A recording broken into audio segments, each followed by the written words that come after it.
Yo, Beans on toast. beans on toast. Let's get it. It's beans on toast time.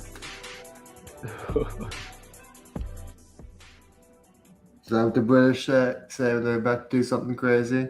Another banger in Yeah. your mouth. Put Another the beans banger in in your mouth. What was that, Mrs. Featherbottom? The Arrested Development. The Yeah. Tobias. Mrs. Featherbottom was the best. It was like Miss Doubtfire, but like creepy. Sorry, I'm closing the garage. I was texting Brett yesterday, and I came up with a pretty good concept. I was pitching to Brandon. It's like imagine like a 1920s like evil person, like somewhere between like an Al Capone and a Rockefeller, like a business mafia kind of connected guy, comes to today and realizes like the modern world is too evil for him, and it's not his kind of evil. Yeah. Hey guys, Hey, what's up, Brent? Hey. how's it going? Yeah, like the evil has like the standards for evil has rise. And like the stuff that old like twirling mustache villains are just petty thugs compared to the bad guys. Yeah. You meant the politicians. Bad guys, yeah, include politicians. All the politicians that Peter Thiel's crazy wannabe elites. Mm-hmm. Like just compare him to like I don't know, random Nestle. For just a company, you know, the violence is very aggressive from this company. You know, Which one? Yeah. Nestle as a company. The chocolate bar place? Yeah. Look into them. Yeah. Water. Yeah. Any Start commodity you children. kind of need to kill people to get, they're really good at making. Wait, what? I said any commodity you need to kill Say a that lot of again? people to get. Any commodity you need to kill a lot of people to get, they're really good at making.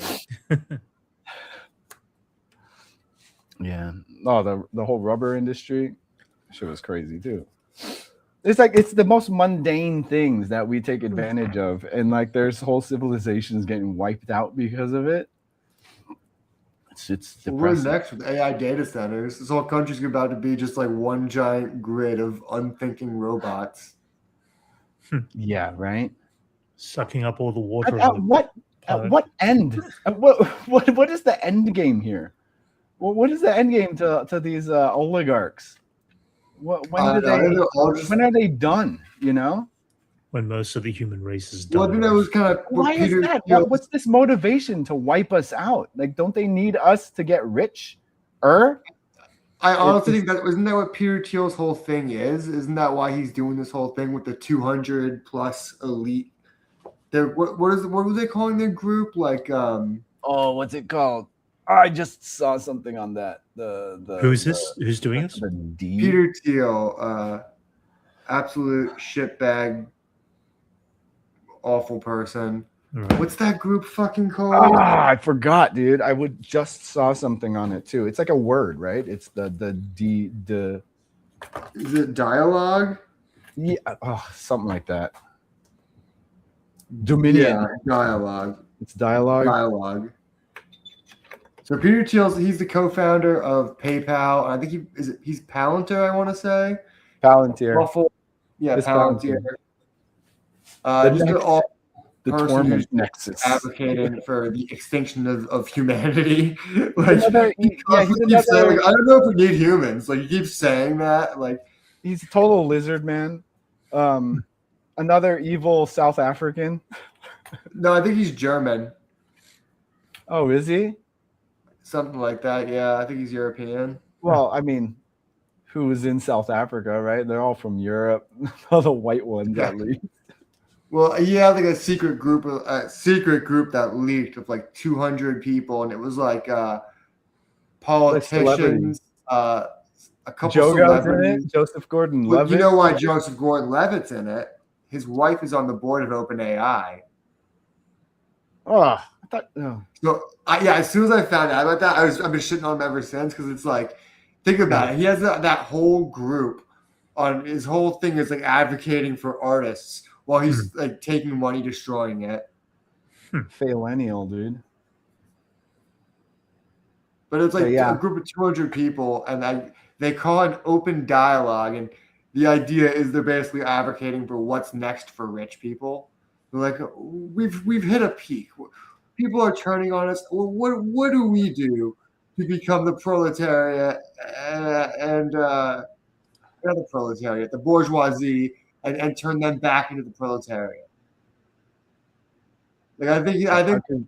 How could we get the bourgeoisie to wait? What do you? No, I think they're basically saying, how do we become the elites and get them to stop complaining? How do we get this class system and put the power back into our hands? A rebranding of the bourgeois. The rebranding of the bourgeoisie. Yes, I'm saying, how do they rebrand themselves as the bourgeoisie and put everyone else back as the proletariat and just have them be compliant? Like that's pretty much the anti-communist propaganda that the U.S. has been feeding us for generations. But look at the list of people. It's people like Jim Himes, who is he's a Connecticut representative, but also in the he's on the committee. I think he's on the House of an oversight committee for U.S. intelligence.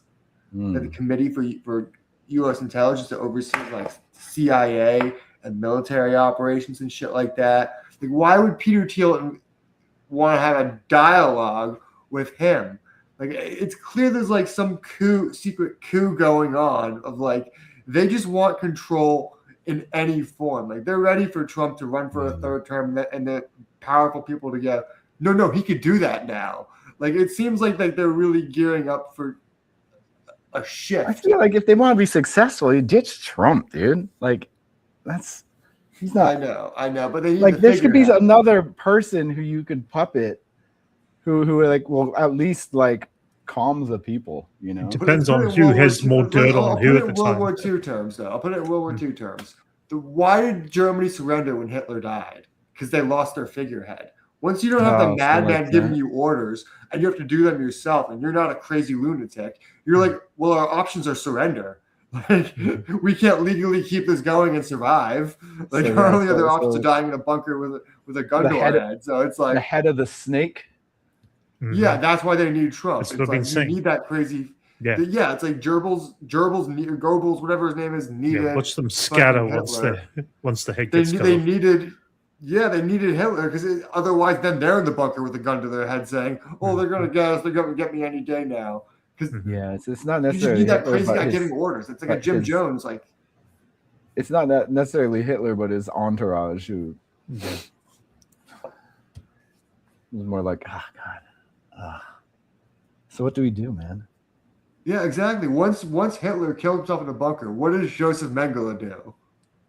You know what I mean? Like this guy performed horrific experiments on people, and now he's just like, oh, he killed himself. Ooh, this is looking pretty bad for us now, guys. Like, what besides going to I can't. Argentina and making Anya Taylor Joy? What do you do? Mm-hmm.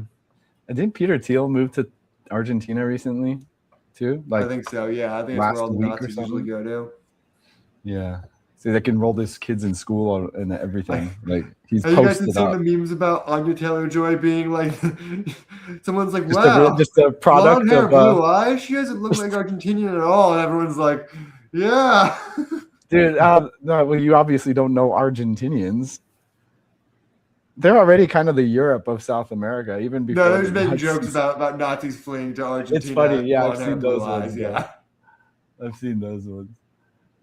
It's a product of fleeing Nazis. But it's like you can already see these guys like they have their next steps ready. That's what this whole dialogue was about. It's about the idea of if they win and if they lose, what do they do? Like obviously they want to become the next thing, but there's a reason why they had a whole conversation about doomsday prepping because they know this could go terribly south if they don't tread that line carefully. Yeah, I remember that whole. They had like a conference with all those rich people, and they were like, "Well, what do we do when money can't control them anymore?" Mm-hmm. Hence the bunkers. Like they need to protect themselves. Like, oh well, if money's not a thing, then we're powerless, and so we better use our money right now to prepare for something. There was this trend a couple years ago of like Zuckerberg and Musk and all these dudes building like crazy doomsday bunkers. Yeah, we talked about it on here.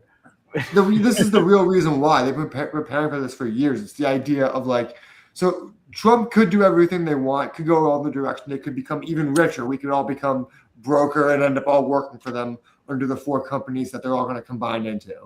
Mm-hmm. Or Trump could start World War III and America starts getting nuked and they have to go into their bunkers for a few years.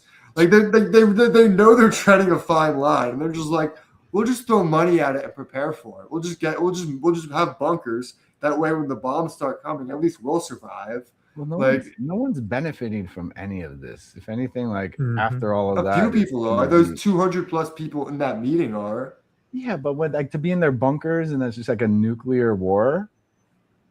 Who benefits from that? The other thing about guys like we want to rule over the ashes, huh? That's the other thing I was gonna say. Guys like Peter Thiel and what's the other guy's name? The guy that does boner contest with his son. That fucking weird dude. They want to be the last people on Earth. They wouldn't mind being the guys to like Elon Musk has said it too. They want to rebuild civilization in their own image. Like it's fucked up, but like this is what they would do. Yeah, Elon Musk has been doing a good job of dismantling everything that helps American citizens. Yep. You know, I saw a statistic about leave it to a South African double trillionaire. He could give like $1 million to every unhoused person in California and still be a billionaire.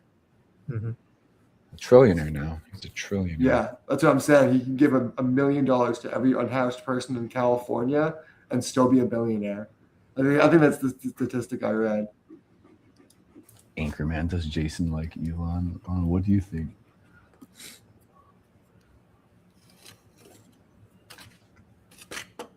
What do you think, Anchorman? This is what I think about. Jason drives a Cybertruck to work every day with a big sticker that says, "I bought this after you went crazy." I'm gonna change this to my horn too. You could actually do that with Teslas. Change the horn. I know. My dad's favorite thing in his Tesla is the whoopee cushion, and you could change what seat it's on. Oh yeah. So whenever a new person gets in his car, you could. Oh yeah, whoever sits down. Oh, that's pretty funny. Yeah, he switches it to that one. It's like, what are you doing? The whole ride he just goes. That. I turn it on when I'm from. You could do it from your phone. so that it goes out. So If Elon wasn't such a shit person, I would have so much fun with that. But God, I want to trade it in for. I want a Honda Element. What's Liz's car? with the Lucid, those look pretty sick. I bought it for her. Maybe we could trade it for like a different electric car. I do like having. Yeah, look at the Lucid. That's a pretty sick car. Yeah, that was nice. I see it at the mall. I just don't know what the only thing I'm worried about all these new companies is like service options. Like, what if they go under and you can't service your car anymore? Like, that's the real reason people went with Tesla for an electric car, is because like Polestar seems great, but what if they go under for whatever reason? Well, And yeah, just, it was like it's too big to fail, and like they've already have the biggest infrastructure for electric cars, like set up. Like they didn't want to get universal everywhere. That's proprietary. Not until recently did all the other electric cars just switch to that type of charging. So now it's not even a thing. I mean, you get adapters or whatever, but it was just like, oh shit, might as well just get the one that it's made for. And yeah, he was still just normal. Like he wasn't a Nazi yet when we got our car. I know. God, I hate having this fucking car. It drives really nice, but fuck. I keep hoping he'll just like step down to that company and be like, but the problem is he merged it with fucking all those companies gets merged into different fucking deals. It's all just one, yeah. All just different tax shelters. $1,000,000. It's all tax. Yeah, you should. He's actually. Here's the thing. He's on net worth $1 trillion. But once he starts trying to collect that money, once he starts saying, "I want to take these shares out," all of those the price of the stocks start dropping. He would go back to a billionaire in days. And if he tried to take even more of that out, like he would collapse his own stock if he tried to collect his net worth. Like, as rich as he wants to be, it's just money on paper that means nothing but other people's suffering. Yeah, it's not physical in the bank, in your hand, cash, hard gold. If he said, I want to collect all this $2 trillion, he wouldn't be able to do it.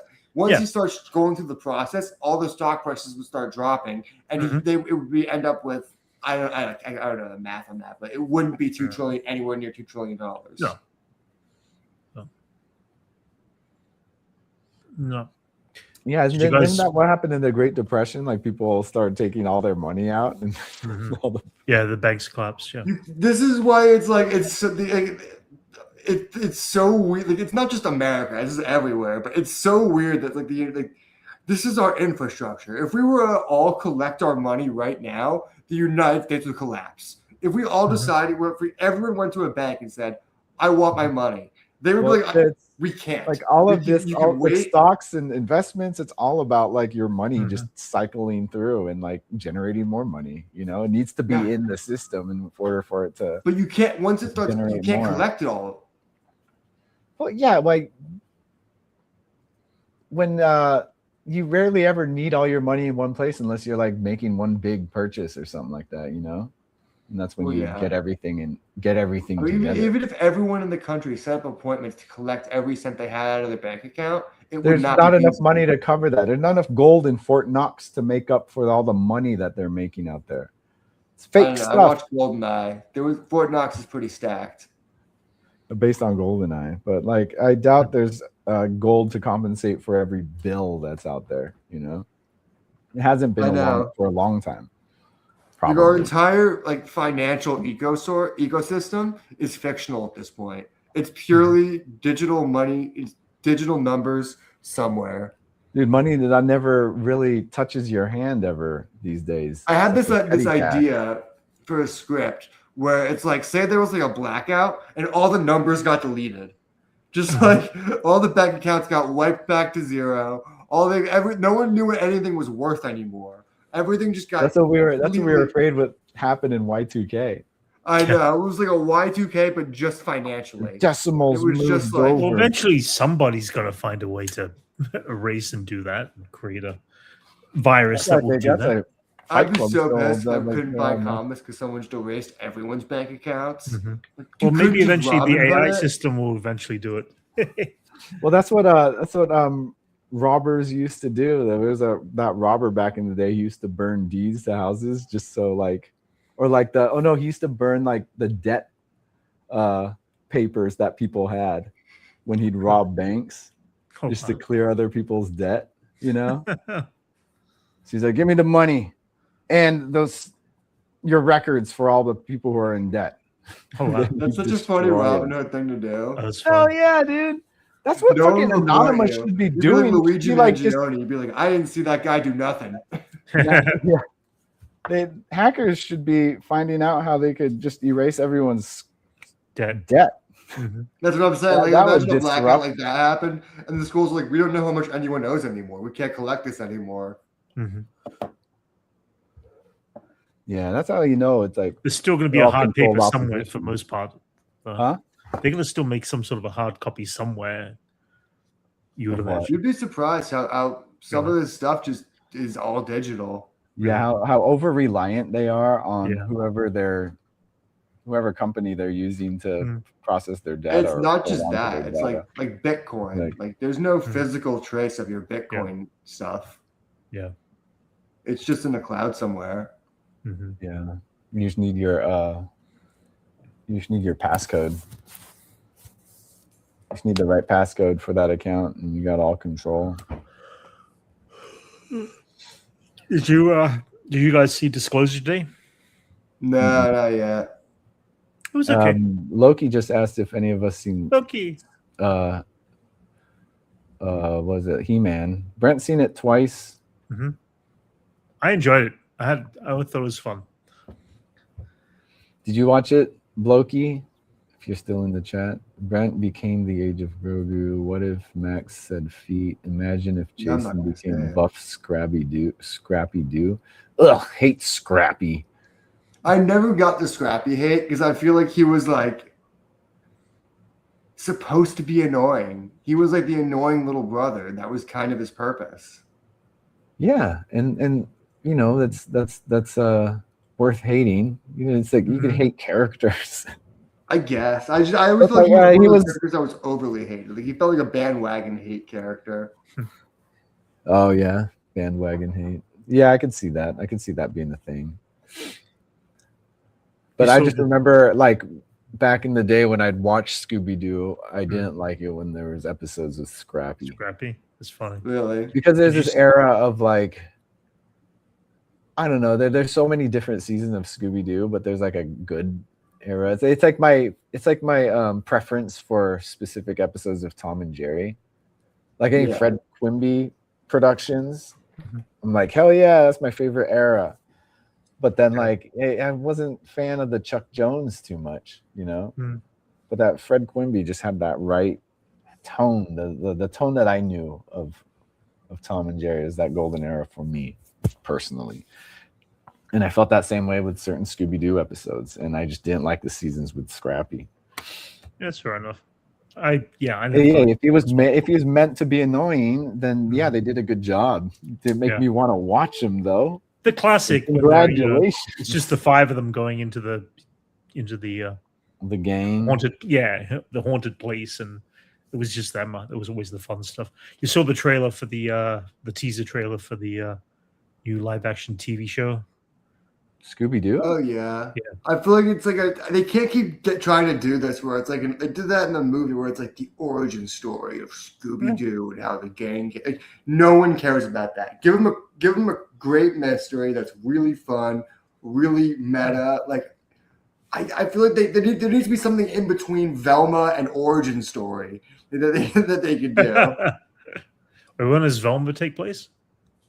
No, Velma was just like, we're going to do the raunchy R-rated Scooby-Doo. Oh, it was just like I see what you mean. Dick and butt jokes. Yeah.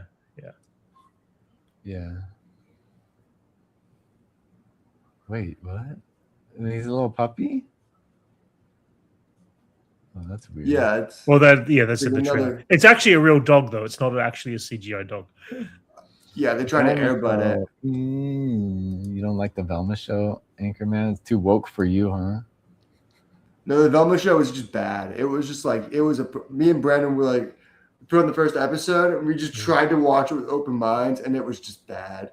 Right. My parents are watching YouTube right now. Filipino TV Patrol. That's funny. Put on this trailer for them instead. I'm just gonna. For television screens, Netflix released the trailer for the new The heck? live-action series. Just give me the This is trailer. it. Yeah, that's actually the trailer. Yeah, it literally doesn't show a lot. It's just like a. Yeah, it's just They've only just teaser. started shooting recently. So.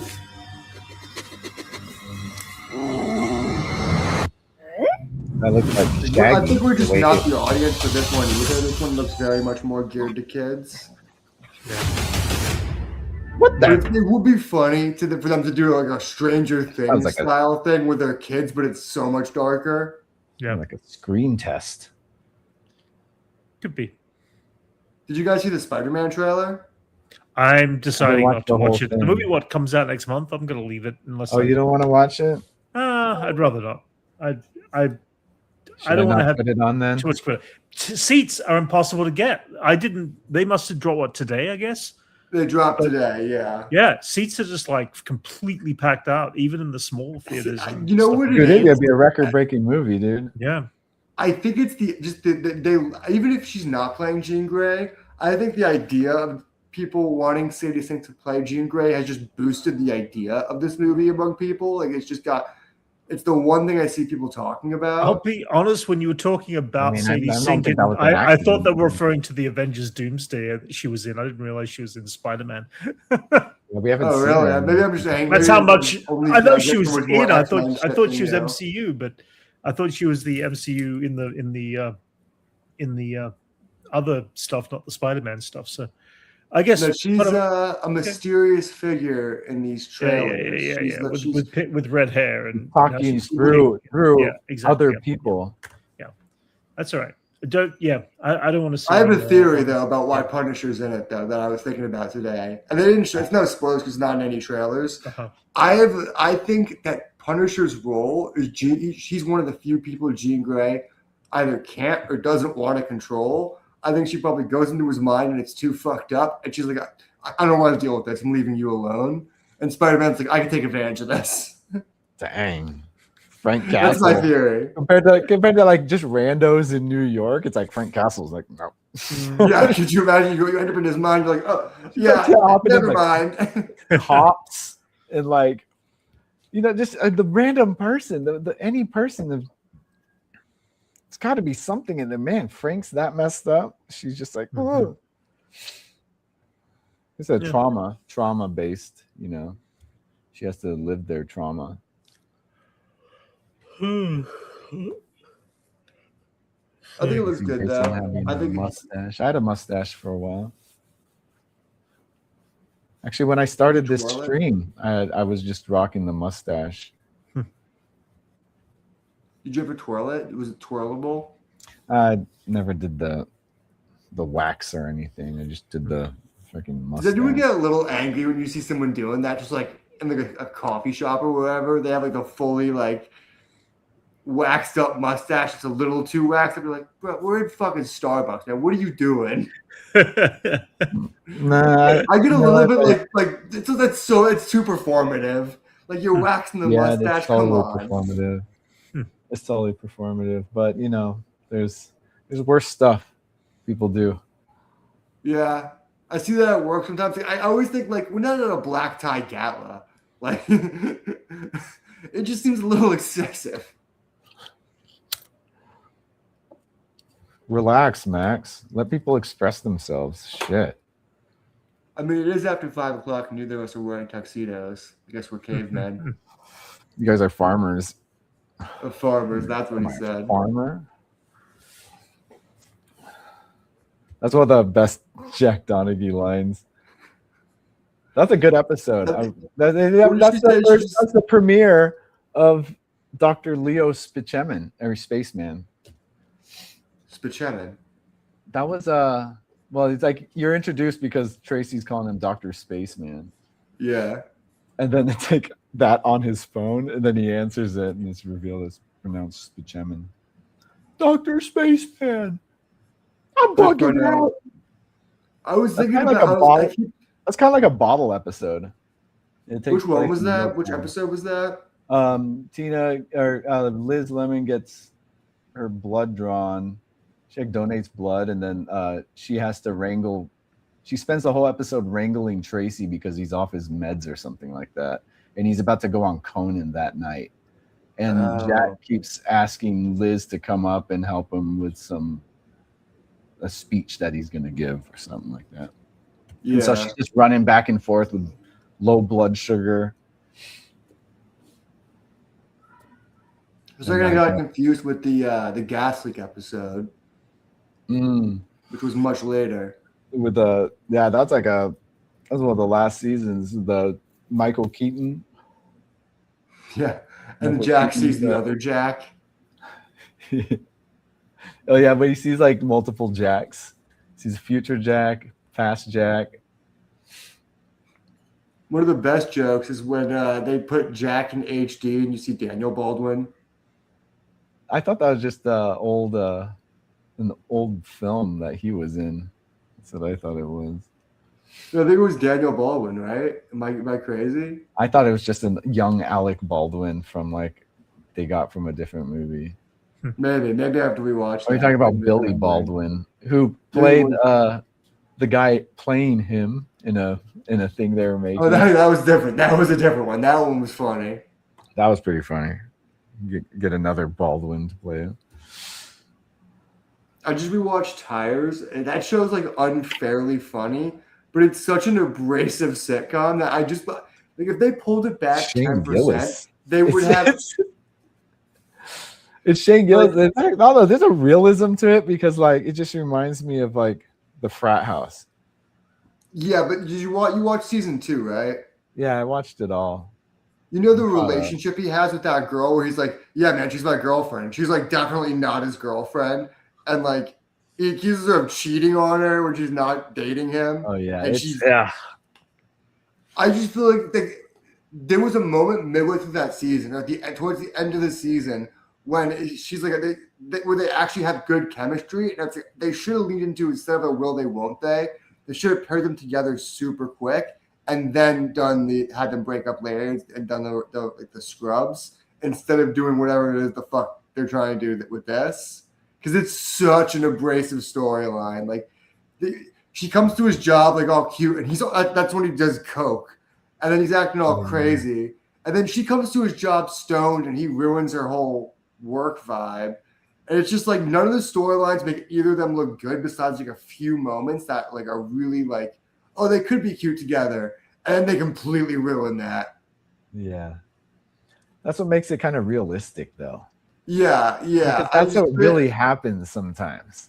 The problem is they ended on that high note of like that nice moment of he gives the car to his buddy as like when he's like saving the company, who just like had his car totaled. And so they should have had him go from that to a nice relationship with the girl to show that his character is growing on both ends. And instead, he just kind of still seems like such a kind of a doofus for how he ended it with her. Yeah, sometimes, that's life. You don't get no payoff sometimes, Yeah. I also don't know if she's coming back. She's on SNL now. Yeah. That was a good show. I really like that one. Yeah. I think there's a new season coming out in August. Yeah. Yeah, Liz told me. She gets she's doing pre-production, so she gets all of the stuff that's starting. She's got to get you info so you can get Stavi on a guest here.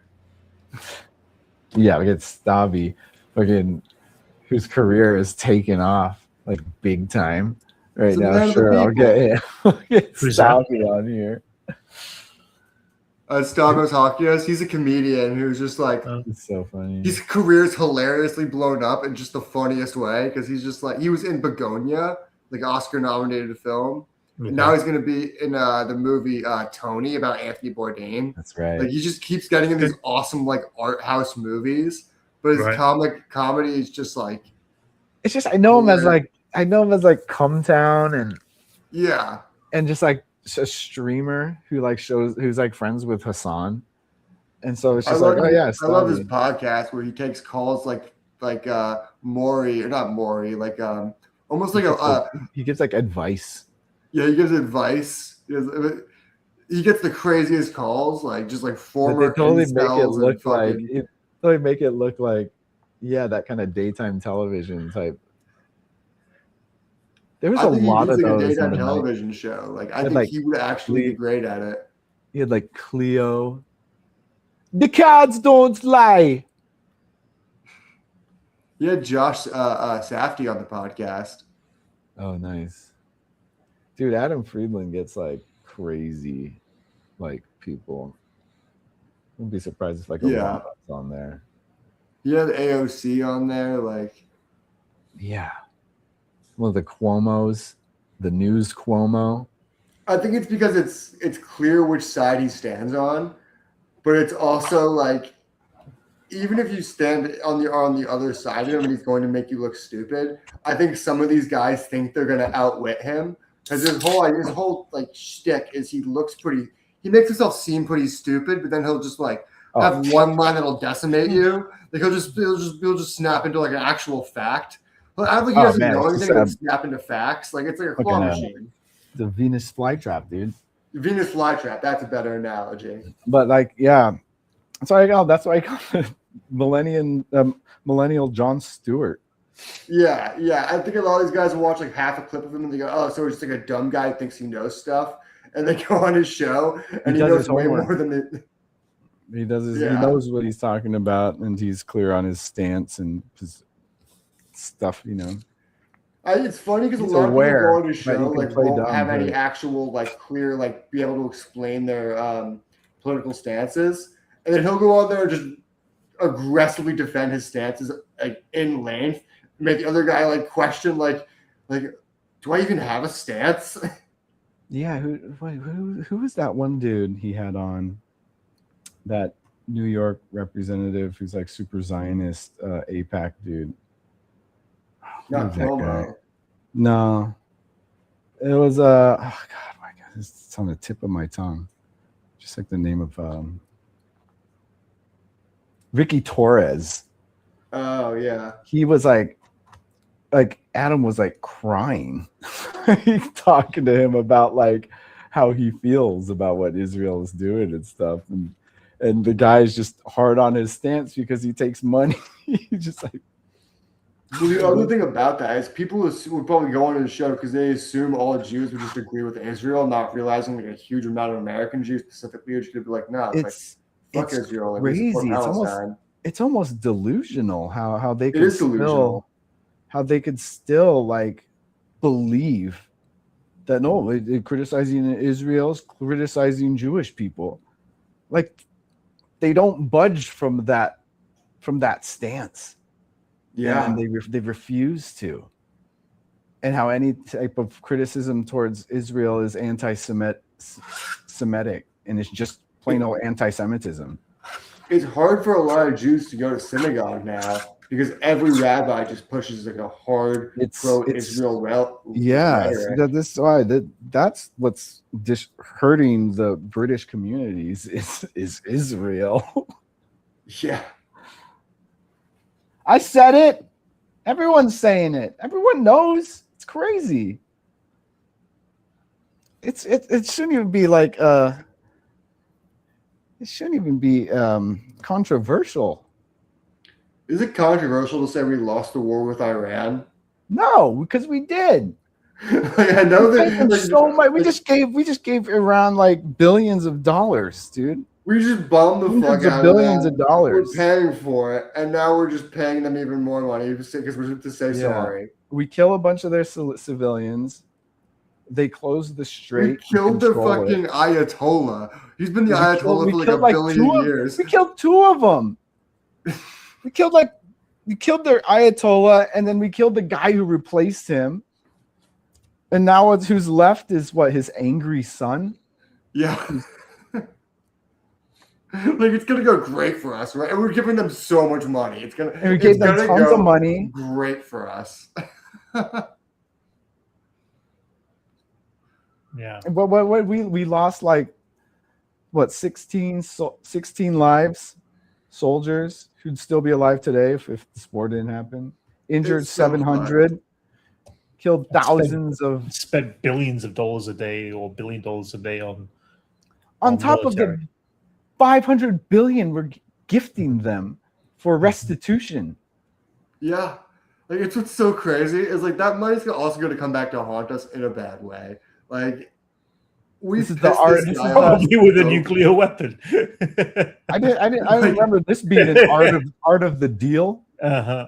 I feel like now this guy's going to be like, you know what? I wasn't thinking about it before. But You know what?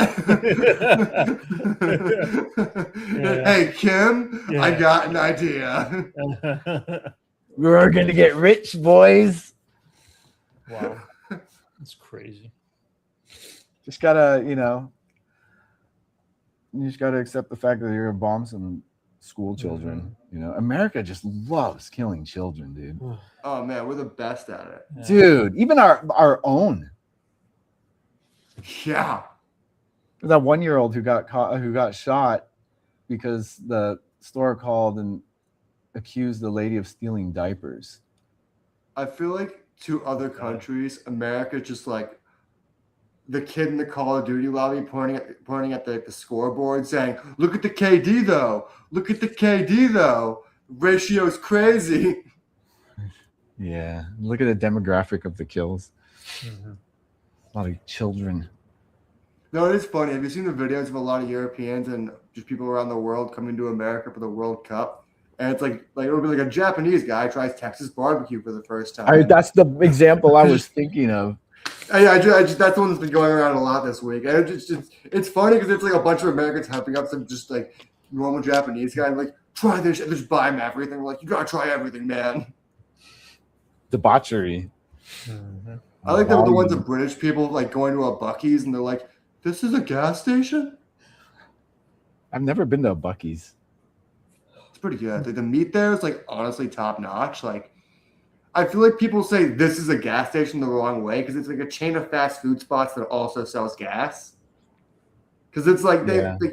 But they start out as gas stations or something like that. Like, yeah, but gas stations used to sell food. It used to be like that. The mart do. attached to the gas station. It was like a whole. It was barbecue was attached to it. There's always like a barbecue thing attached to it. From what yeah, because you're like the middle of farm country. It's like going to Harris Ranch when you're driving up the 5.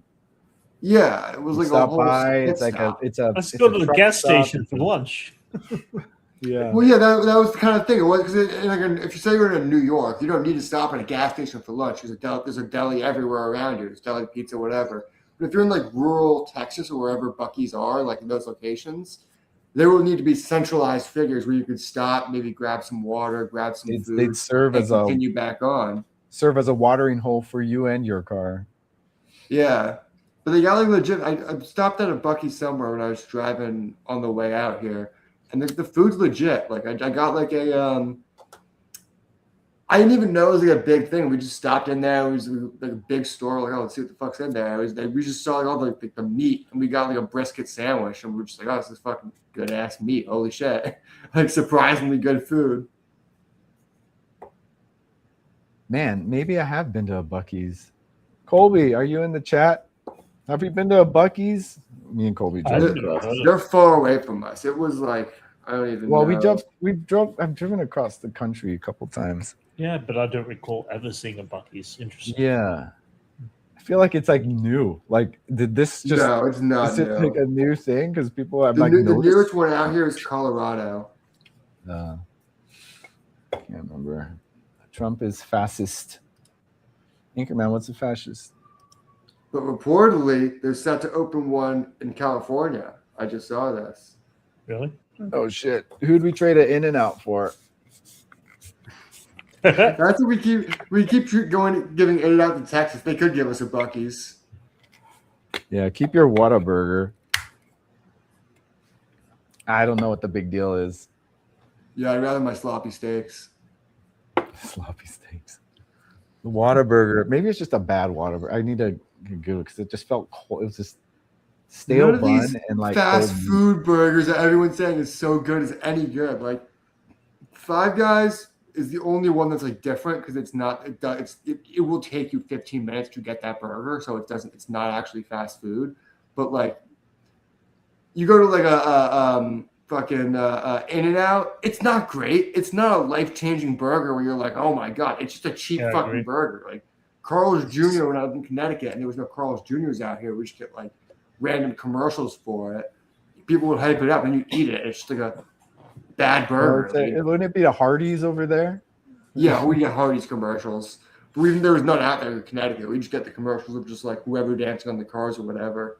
That was like us with Wiener Schnitzel. There was not a Wiener Schnitzel around us, but we got the commercials for some reason. Yeah. Those are still going strong. People still like Wiener Schnitzel.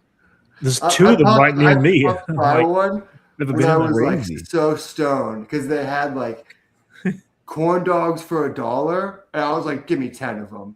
And they were like, "Yeah." I was like, "Yes, give me 10 of them." I think I ate like 4, and I was like, "That's too many corn dogs." I can feel my heart right now. You get gout. Yeah. Yeah. Dude, a lot of people my age get gout, especially Filipinos. And thank God I'm like, I don't know, maybe just like healthy. Gout free. There's been like a number of years I was like vegan and vegetarian, so like that probably dodged that by just doing that, for a few years. Dodged a lot of that stuff. Does you good. And my other Filipino friends, when I was like, we were at a restaurant, and it was the time when I was like, dude, vegetarian, and he's like, I was like, oh, I don't eat pork, and he was like, he like wanted to hit me. He was like, what the fuck's wrong with you? He got like offended, like I betrayed our culture. It's like, sorry, I don't have gout like the rest of you guys. Sucks for me. Shit. But yeah, whatever. I don't even know how you get gout. It's your diet, right? Yeah. Kind of like scurvy. I think it just happens. Well, scurvy is like lack of something. Like it's Vitamin C. Yeah, Like that. scurvy is like a result of like high sodium, lack of any type of vitamin C. It's whatever lemons got. And then they were just like, the pirates were like, let's just give these boys lemons. And these pirates are too dumb to make lemonade. They're just like, we're just going to suck on them, guys. Well, you just you're out at sea, They were too dumb to make lemonade. Like let's be fucking real. They were too fucking dumb to do it. You talk about sailors, Max. These were like equivalent to rocket astronauts at the time. They couldn't just take the lemon and juice it into water, mix it up. Like the whole thing is conquering spices. They had sugar. Yeah, they had sugar. They had salt. But yeah, I don't know. Yeah, it's funny to think that they're just too dumb to make lemonade though. That's a funny one. They just like they just weren't aware of what you do. They just learned that like this thing helps not get scurvy. You know that show Subway Takes? Like that'd be my Subway take. Are they just too dumb to? They're too dumb to make lemonade. That's why they got scurvy. It would just make them say, "Oh no, explain." If you really think about it, they were just a bunch of dumb like sailors. They were the smartest guys of their time. They're like, well, right, there was like if we suck on these lemons, it'll there's a lot cure of us. there's the dumb ones in the crew, and they're just swabbing the deck, just like the hands on, just helping how to tie knots.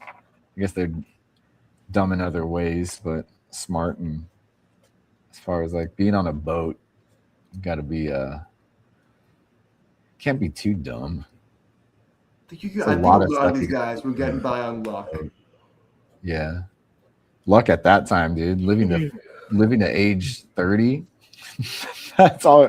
I assume everyone's luck is used up there, just trying to get to like middle aged. Yeah.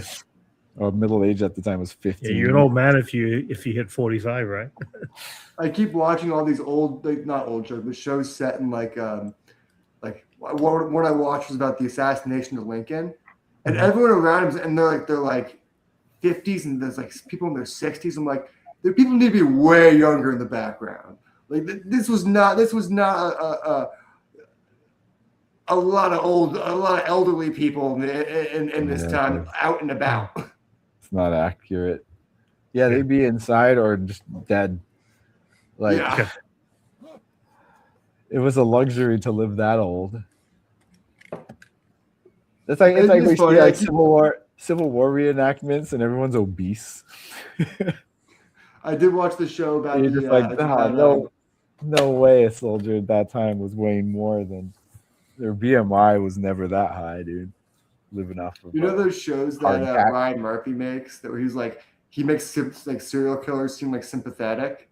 There's like a show like that with I didn't realize how sympathetic it was going to make him, but it makes Wilkes Booth seem like sympathetic when he's just like basically the equivalent of a Nazi. He's like, "What do you mean we can't own slaves anymore? I'm going to kill this Lincoln guy," and they're like, "But he had friends." It's like, what? No, like I don't care they shot him. It's not sad. Like this guy just like, of course he should be put to death. He killed Lincoln. Yeah. Didn't he die in didn't they burn a barn down that he was It's hiding it's a in? crazy I think whereas he had a friend with him that was he went on the run with, and his friend apparently fucked up after he was like an idiot. He was fucked up. He didn't know, none of them knew what they were doing. They were just bad wannabe soldiers, and they weren't really he was an actor, and his friend was just an idiot. And they tried to run away. They ended up in the wrong state twice. Then they ended up they got tracked down. Ended up in a barn. They burned the barn down to try and get him out because they were like, "Hey man, we've got a bunch of." The idea was they wanted to get him out without injuring another soldier.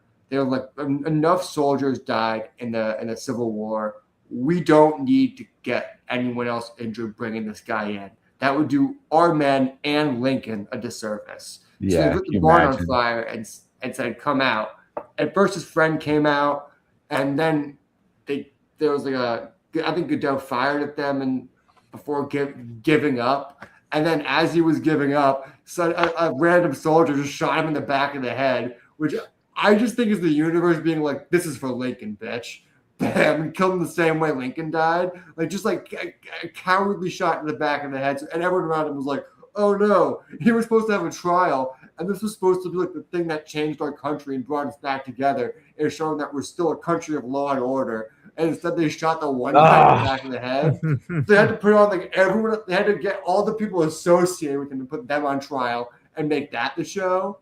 So there's the doctor that helped Booth after he injured his leg jumping onto the stage after shooting Lincoln. That guy got put on trial. The wife of the guy the landlord of the person that sheltered him got put on trial. Everyone that helped move him across lines got put on trial. But they couldn't put Booth on trial because someone already shot him in the back of the head.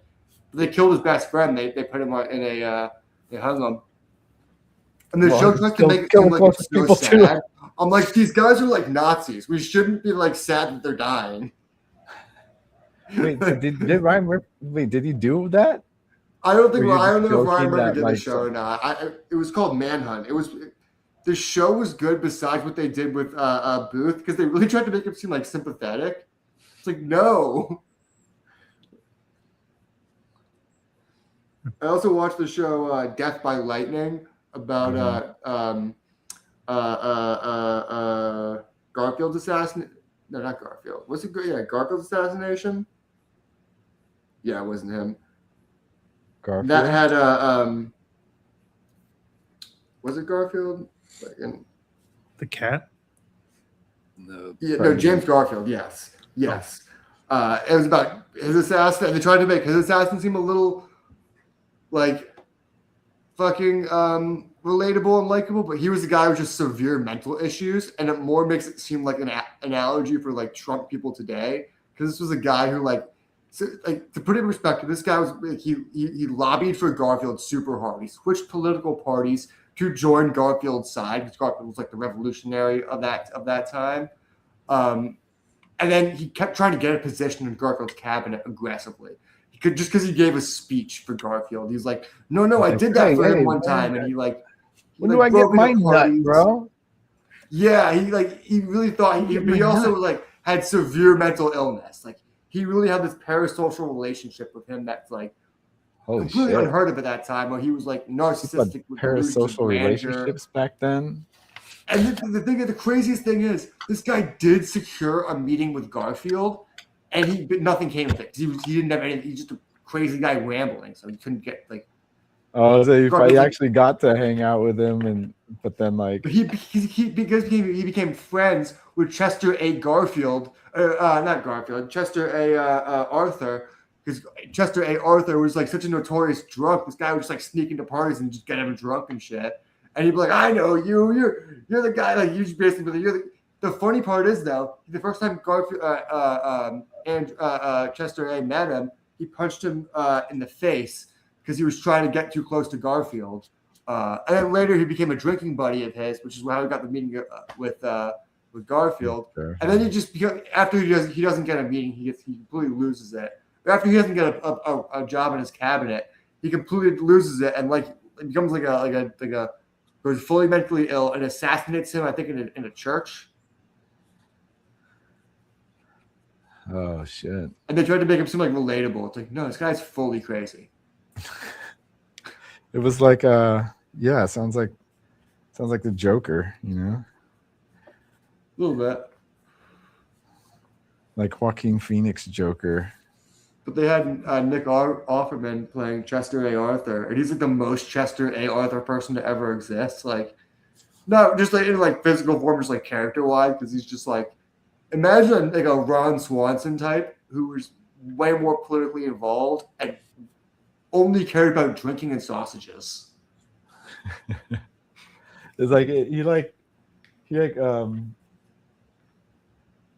just Ron Swanson did.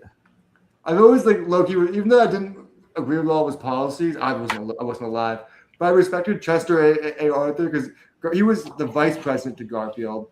Garfield gets assassinated, and he also disagreed with Garfield on everything. Garfield was way more liberal, way more socially, like he was just way more on what we would consider on the left at that time. It was way more, yeah. And once Garfield died, Arthur was like, no, I'm going to continue what Garfield was doing. I don't care about my own beliefs. This was his presidency that he wanted. I would do what he would have wanted. Man, that's you don't see that type of people anymore. Yeah, Chester A. Arthur was more. He would be considered more a exist. capitalist guy, while Garfield was way more like a for the people type dude. Wanted to help minorities and people like that, Yeah. and people discouraged by society at that time. And yeah, he was. Arthur was like, yeah, he only did one term because he didn't want to flip and start undoing what he was doing. He was like, no, I'm going to do what the guy I ran with would have wanted because I believe in him as a person. That's cool. Like Chester A. Arthur publicly talked bad about Andrew Garfield, about Garfield, and he went to Garfield to resign. He was like, well, I did it. I disagreed with you publicly and talked bad about you. I'm here to resign. And Arthur was like, yeah, but that's why I hired you, because we have different beliefs. So you're going to keep doing this job with me, right? Because I don't care that you disagree with me. I don't care you talk bad about me. We're people. We could do that and still continue to do a job, right? And keep me on my toes. He earned it's good to have two super interesting presidents. The opposition in your own office. Hey guys, I think I'm gonna head out. I've got to get up early in the morning for work anyway, so I'm gonna be on set tomorrow. Right. Thanks for coming on, Brent. Catch you later, guys. All right. Laters. I printed something. It's oh shit! I hope my angle grinder. I believe the kids call it a switch. It is a switch. For legal reasons, it's definitely not. That's a joke. I printed a coming FBI raid. I know. Don't fuck with Nintendo. I meant the other kind of switch, but yeah, that too. With a what? Like a 3D printed switch for a Glock that could turn. Oh, a ghost gun. Oh god, I'm on YouTube. No, switch could turn. It's basically like ups the fire rate. Does? I don't know how it works. There's some.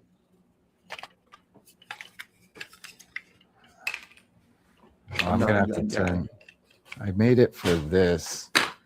I'm changing things up in the shop. I was feeling saucy, so I decided to clear out one of these shelves and put a pegboard right here. And right now I'm using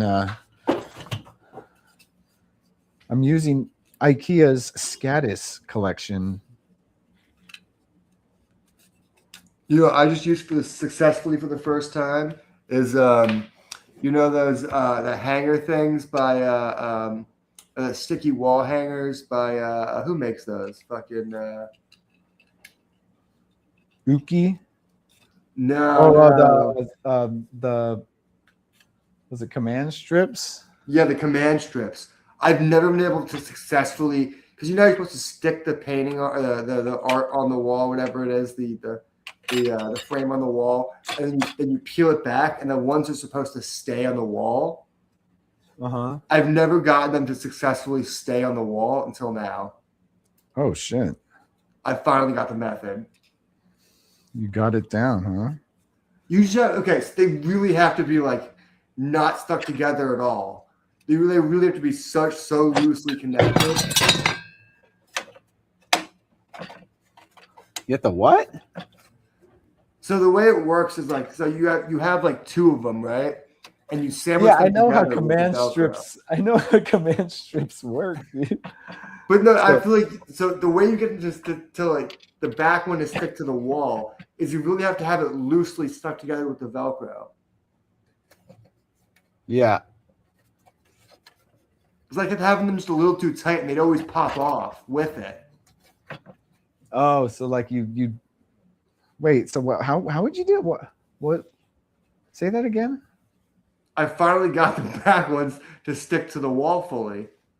The back ones, the ones that go on the wall first. Yeah. What were you doing before?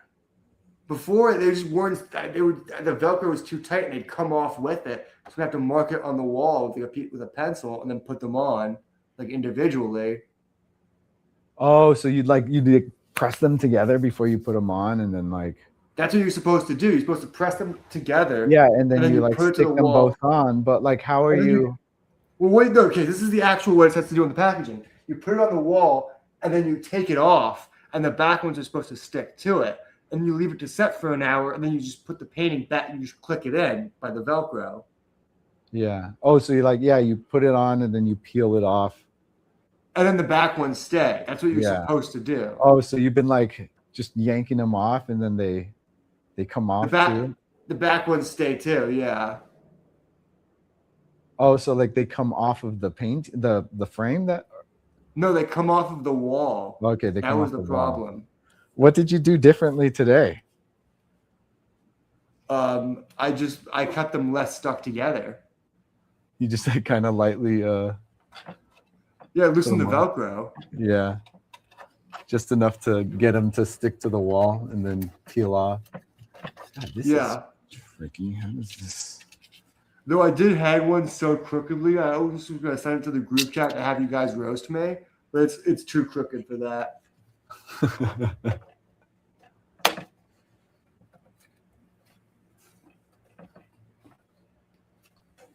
It's not the most ergonomic. God. How do?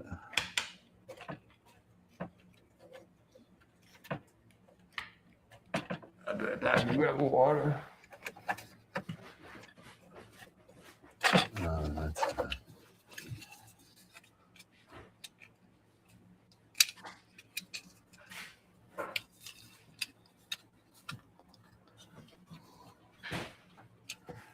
This is my first time using Scadis. The Scadis series. So there's a new IKEA in Culver City. I went there today. Ah, shit. Did they have a food court? They don't have the food court. It's small. It's like it's What's in the the point of an Helms. IKEA without a food court? It's a restaurant that sells furniture. I know. We gotta figure out a way for them to get their hot dogs there. But like, It's in the furniture district in Culver City, like with the Helms Bakery and the Helms, like there's like a group of furniture stores there. And yeah, one of the big stores just closed and IKEA's up there now. Kind of feels like a pop-up. Yeah, test run. Just the way it is, but like it's getting traffic. Have you seen the videos of Europeans going to a Walmart for the first time? No, Walmart's insane, dude. It's funny because they always go to like a Walmart in Texas with like way too many American flags hung up, like an American flag on every aisle. I mean, if I was a foreigner, I'd be disappointed if it wasn't one of those type of Walmarts, you know? It's like, oh, I went to a city Walmart. I need like a middle America Walmart. I feel like they're going to the Walmarts in the wrong era, though. Like a Walmart 10 years ago would have broke their brains. Like a modern day Walmart, just like stuff you could find anywhere. Well, yeah, aren't they still really cheap though? Like when I go, it's been a while since I've been to a Walmart, but when I go, it's kind of exotic to me, just because everything's like the price point. Enzo's obsessed with these sandals that we picked up for him when we were in Hawaii, and we went to a Walmart to get those. It wasn't as cheap as I remembered, but just a big store with everything. I went to Erewhon in Studio City. I feel like I could find nothing in there. I feel no, it's kind of weird, right? Stuff. Yeah, it's weird. It's like it's filled with stuff, but then also nothing at all. It'll be like cranberry seasoned fucking non-alcoholic vodka, and you're like, that's great. What would I ever use? Like, why don't it's a vodka taste without the alcohol? Like that's it's like it'll just it's like random ingredients. It'll be like chive olives. You'll be like, okay. Like it's just like it's like stuff. It's just dude, they just be having stuff in there. It's specific. It's too specific of stuff sometimes. I don't think I'm bougie enough. Like I look at this stuff, like I don't even know what. Like I just get one of the they do like the pre-made lunch, not the lunches and shit like that. The boxes of shit I just get one of those. I'm like I don't even know what the fuck I'm looking at on these shelves. I know. I'll stop by one just to like find lunch for Enzo. And I'm like, oh my god, don't they just have like regular pasta salad? I said a joke to the one of the employees in there today. I just got to me I was the dumbest guy in the world. I said, sorry, I just found out what steel rolled oats were. Like that was like a joke because I looked confused. Just makes you look like a dummy. He took it literally. He thought it's like, oh, this guy's a fucking idiot. Guys don't know. This guy doesn't even know what kombucha is. Did you really learn what's No, it was a joke. It was clearly a joke.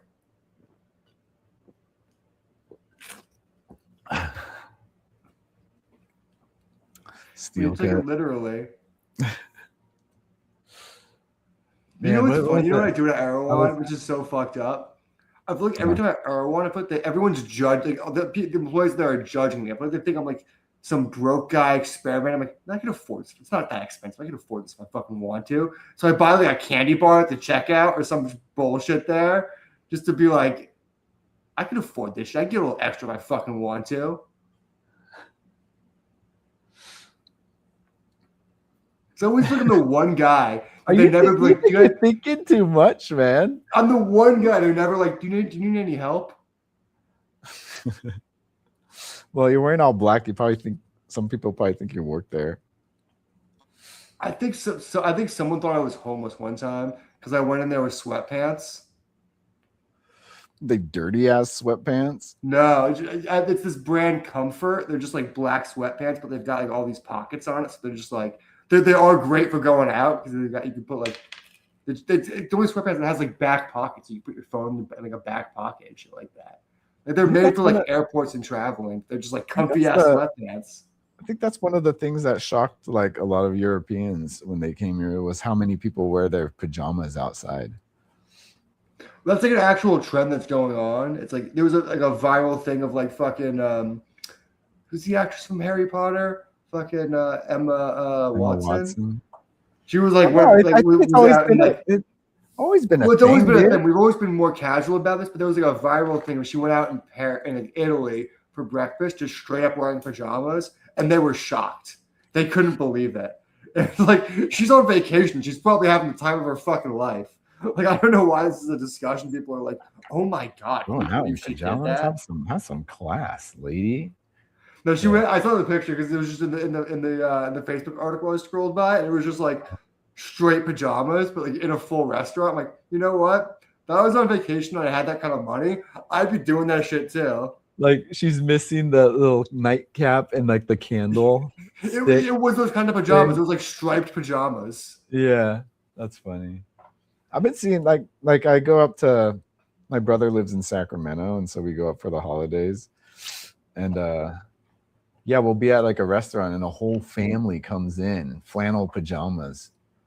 Like they're wearing like jackets, they're wearing like shirts and stuff, but all their pants are just all the pajamas that they're wearing. Those are transplants. That's an East Coast move. That's like a Vermont, New Hampshire move for sure. Like you go to like a diner in Vermont, there's like an 85% chance there's a whole family in pajamas. Well, it was like around Christmas time, so like I saw it a lot. Like a lot of people were doing it. Oh yeah, that's pretty common. Pajamas. So like they'd all get the gift, like they'll all be gifted matching pajamas. Let's put them on. Let's go to dinner with them. Oh man, you guys are too much.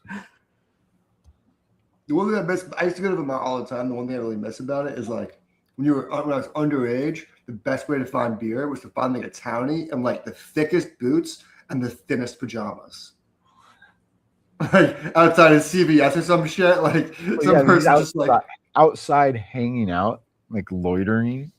Yeah. Just anywhere. They were just like getting gas, they were smoking a cig. Just like a townie, like the thickest, they'd be like legit snow boots with the thinnest, like Cookie Monster pajamas or whatever, or Hello Kitty pajamas, or whatever it is. Yeah. Oh, Colby, you're in the chat.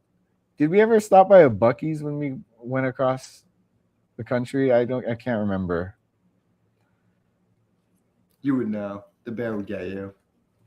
It's a beaver. A beaver. Yeah, sorry. I did that in the chat earlier when I said fucking Kubrick did Apocalypse Now. After I typed it, I was like, that's definitely wrong. He did not do that movie. And no one corrected me. Full Metal Jacket. Maybe because I was thinking of Full Metal Jacket.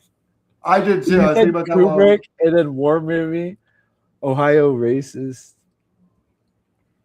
Hey, how do you know? How do you know I encountered racism in Ohio? What else would you encounter out there? Colby, that's burned in Colby. It's a core memory for Colby. It was his first time experiencing racism. Yeah, right. We didn't stop at a Buc-ee's. What happened? What was Colby's first experience with it? Oh, it was just like well, yeah, we stopped at one of those firework depots. It's like a warehouse that sells fireworks. I was like, holy shit! Like that was like a culture shock to me. I was like, fuck, they got everything, all the illegal shit. And so I wanted to really go and get some Roman candles so we could light them wherever we're staying at. It'd be fun. And so like we just walked through, and me and Colby just had identical piles, like exactly the same amount of fireworks. So I get in line, the guy scans each one and like gives me a total. It was like $20.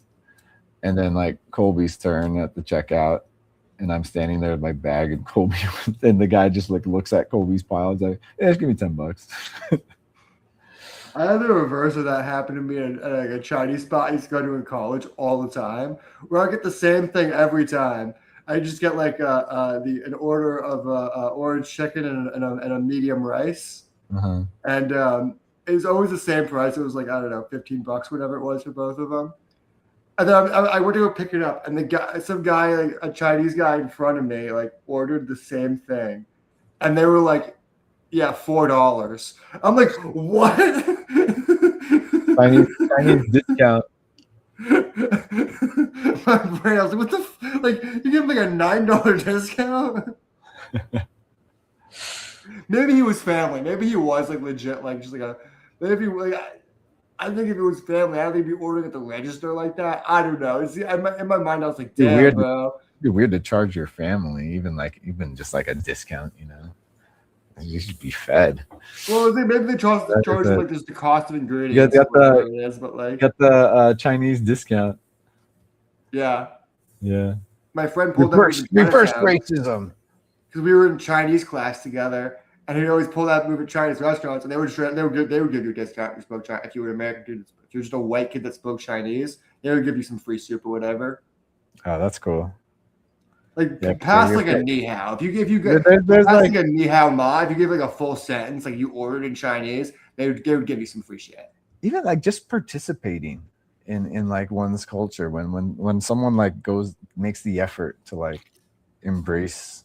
Yeah, I Like, think there's a Americans huge- are the weirdest about that, where they think it's like huge it's difference. racist for a white dude to speak Chinese to a Chinese person. But like, no, No, it's like well, if you do it it's with not respect. necessarily that. It's like it's just really, for some reason, people see it really complicated because it kind of rides the line of like appropriation. Well, I think it's because Americans are typically so bad about language. We expect everyone else to learn Well, English. no, and I mean the other way like, around, people are like shocked. no, when you know, I don't think anyone talks shit about people speaking other languages. Do people talk shit about white No, people? I think it's there's no, it's like almost a shock value behind it because Americans are so It's like novel. People make whole Instagram accounts on that. Like I on know that. it's the whole it's the whole idea is the shock value behind the people. It's like a who are, party. It's like a surprised. party trick. Yeah. Yeah, that's fun. I like those videos. He goes I like, wish I was that good at Chinese in high school. I was so bad at Chinese. you know, that would be one of my genie wishes, is to understand and be fluent in every language. Imagine you just chose Chinese and he's like, "Are you sure?" He's like, "You can But go every no, language." what if, like, I just want Chinese, man. The problematic thing is like, what if like, all right, cool, I wasn't specific enough, so it's like a monkey paw situation, so I could hear spinach. Yeah. Or so, you know, like everything like that has a soul. That's how I find out Actually, spinach has a soul. And you're just like, You know oh, the guy on Twitter I understand. turns Oh, people- I can't open the fridge anymore because it's just so noisy. Have you These ever things seen are that still guy- alive in here. You ever see that guy on Twitter that turns people either black or Chinese with AI? It's like the weirdest. Like, I've seen pictures of like it was like just like a random meme guy, and they doxed him. I never and he did saw it to the- himself. I never seen the source. I've seen like AI pictures of that. but I didn't He know would, it was he would that. just be like take random people. He would just find random people on Twitter, and be like, "This is what you would look like if you were Chinese." Towel Like- of Babel, speak, dear genie. I Well, was talking to a friend on set about him a couple weeks ago, and I was like, "Imagine if that guy, like, if he gets 3 wishes, what his first 2 wishes? Who do you think we were like? Who do you think he'd pick, and what do you think he would choose?" the wait, what are you talking about? The guy who changes people's race on Twitter. If he gets like a genie, Oh, who's the first 2 people he chooses, and which way does he go? If that was like what he would do, he'd just change like Trump Like, black. what would his like? He'd be like, "Congratulations, Trump, you're Chinese." Turns him China. No, he turned him black. It's too on the nose. That'd be like I too much. know, Like but that would like hurt him the most, you know, yeah. because he's openly been racist against black people. I think his dead racist father would come back from the grave. Yeah, I guess he's raised with that type of racism and hate. His dad was so racist. Woody Guthrie wrote Like- songs about him. It's like baked. It's baked into Trump. You know, he can't not think that way. That's what was a little sad about the Trump movie because they tried to portray him as like they portrayed it a little fairly, but it's like Trump was like not trying to be a good person, but he was like there was a moment in the Trump. Well, it's like he was groomed, right? Like, well, it's like there's like yeah, his dad was like very hard on him. It was the way that they and portrayed then it. his felt his different at home. lawyer people. friend like groomed him into the kind Yes, of guy yes. he- Cohen and his dad were terrible influences on it. But the big example they show in the movie is his brother was like a terrible addict. I think it was like just the alcohol and alcoholic. everything. And his dad, he wanted to do the brotherly thing and help his brother. His dad was like, no, you're Trump. You are strong. You don't deal with that fucking nonsense. You ignore him. And his dad just like casts his brother out, and his brother just straight up drunk himself to death. Yeah. Well, it shows like it's kind of like that. Yeah, it's like kind of like their surroundings kind of turn them who they are, right? Well, that was like his villain origin story, because like that was why he never drank alcohol. Yeah, it kind of like it's like, well, look, you can't help it, you know. It wasn't. He was kind of forced to be this way. Kind of. Is that what you're saying? Well, he kind of was. He was kind of. Well, I'm saying he was groomed to be to. Yeah, he was It was raised a by, learned like, evil. It was a very much learned evil.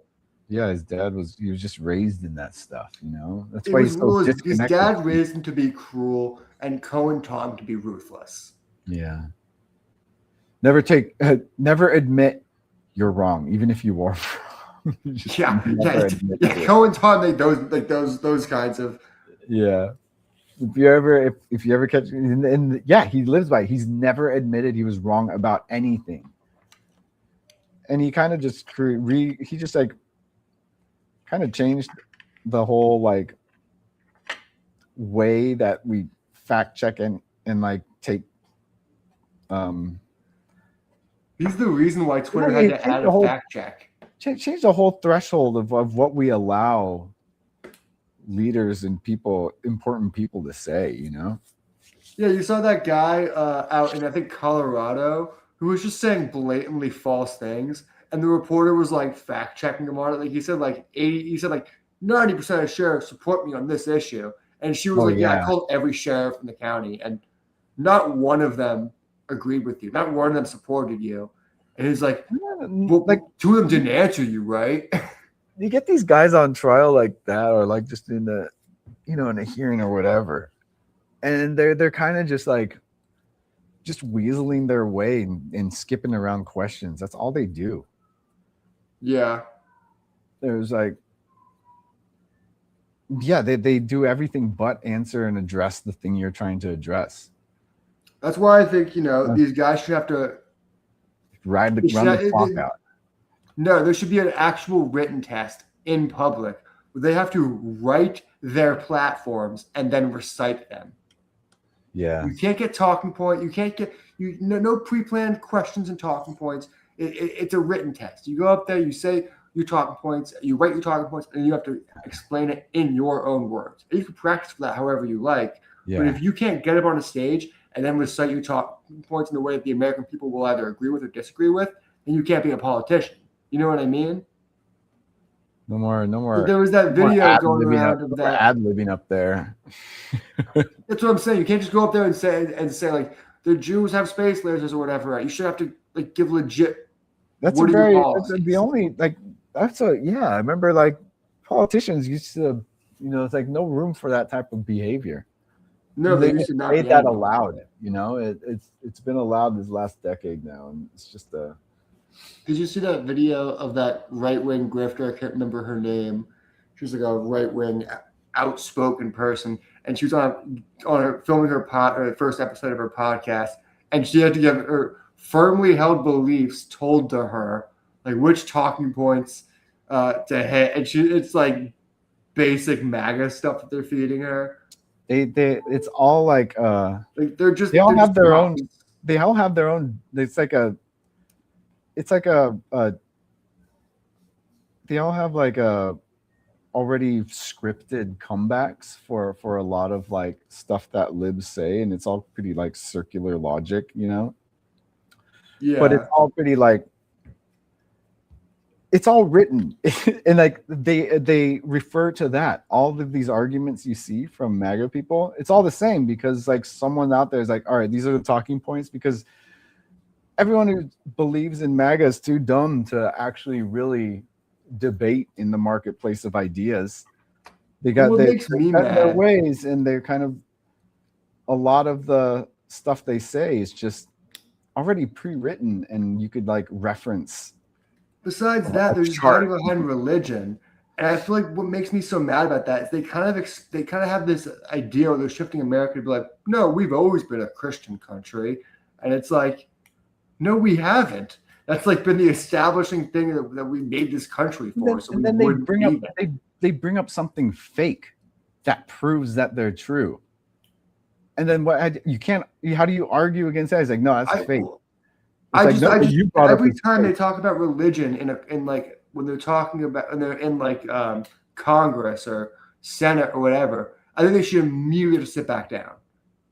Like, no, we need facts and logic here. Not like you could use that as your moral guidance or whatever, but this is not the place to like.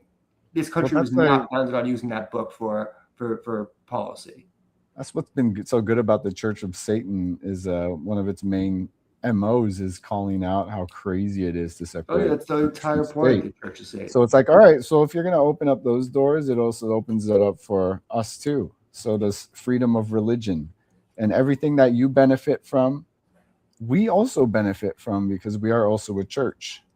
And so it kind of like puts it in perspective, like, all right, you have 10 commandments and we're going to put a Baphomet statue there too. Because freedom of religion. Huh? I had this idea recently. I'm going to find these Egyptian tablets that no one else could read but me, and I'm going to decode them and start a new religion. Joseph Smith style. Just, yeah. All because you want to marry multiple people. Was that his main motivation, right? I think so. I think he really wants just to like he got in trouble prior to starting the Church of Mormon. He got like in trouble for trying to be a polygamist. Is that or wait? Yeah. What do they call it when polygamist?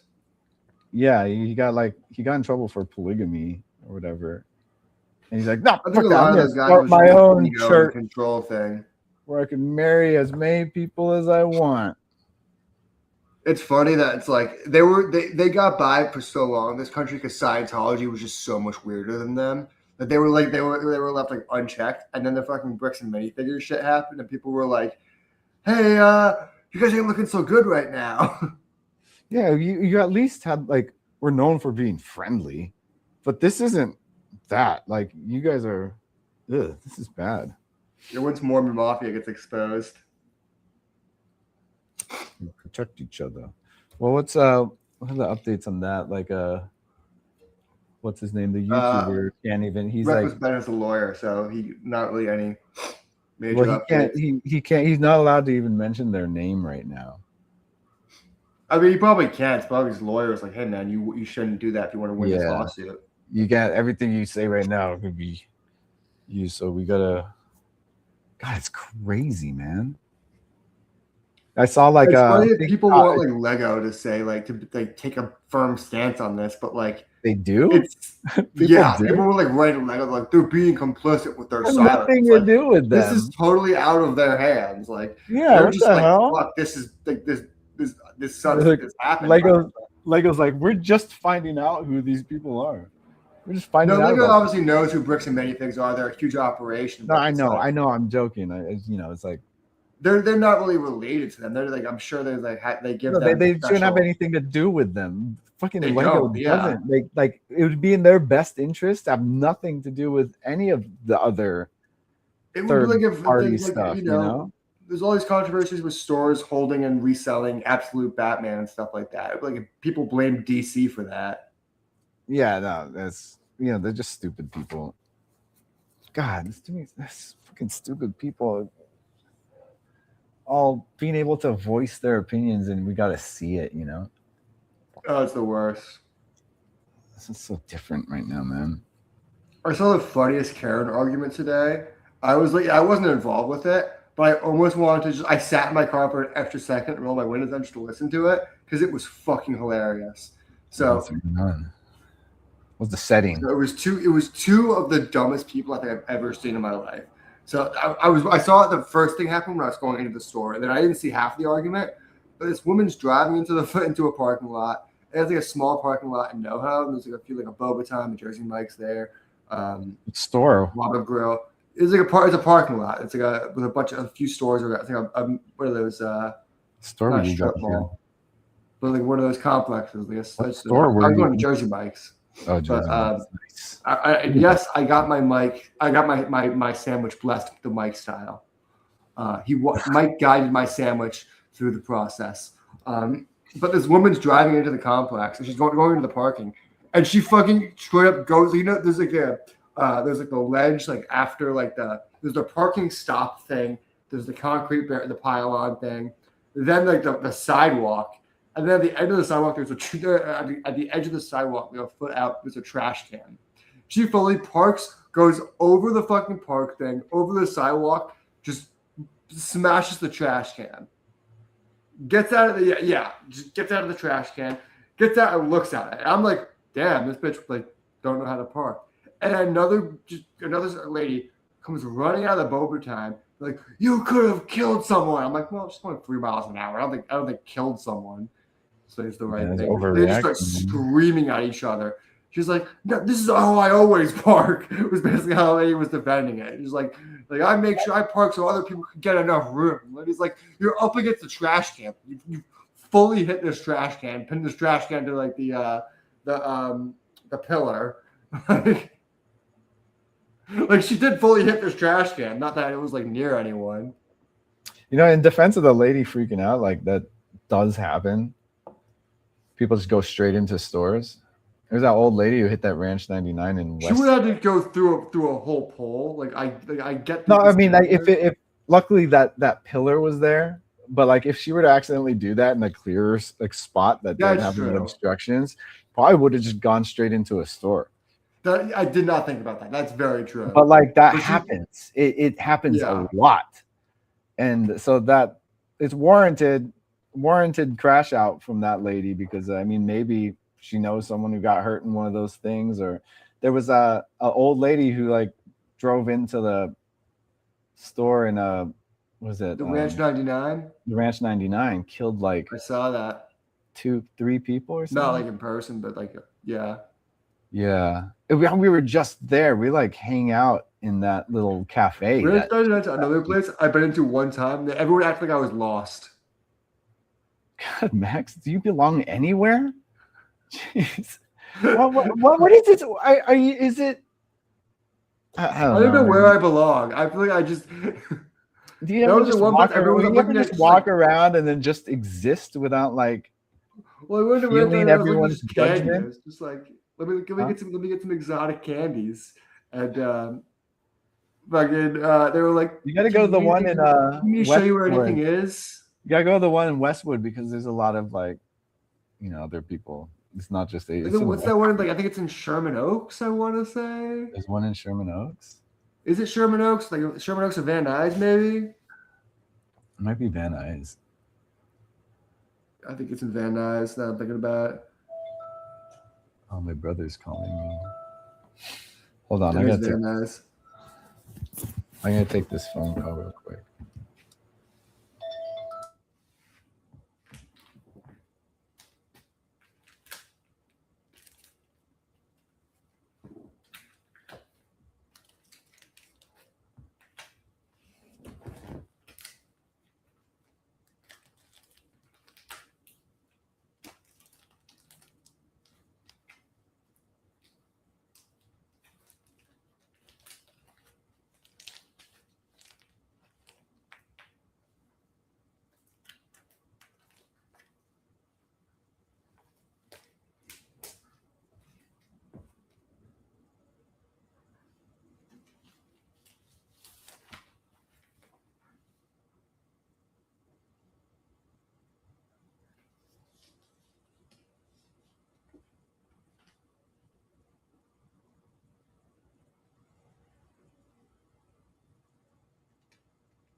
Yo, I am back. Yo.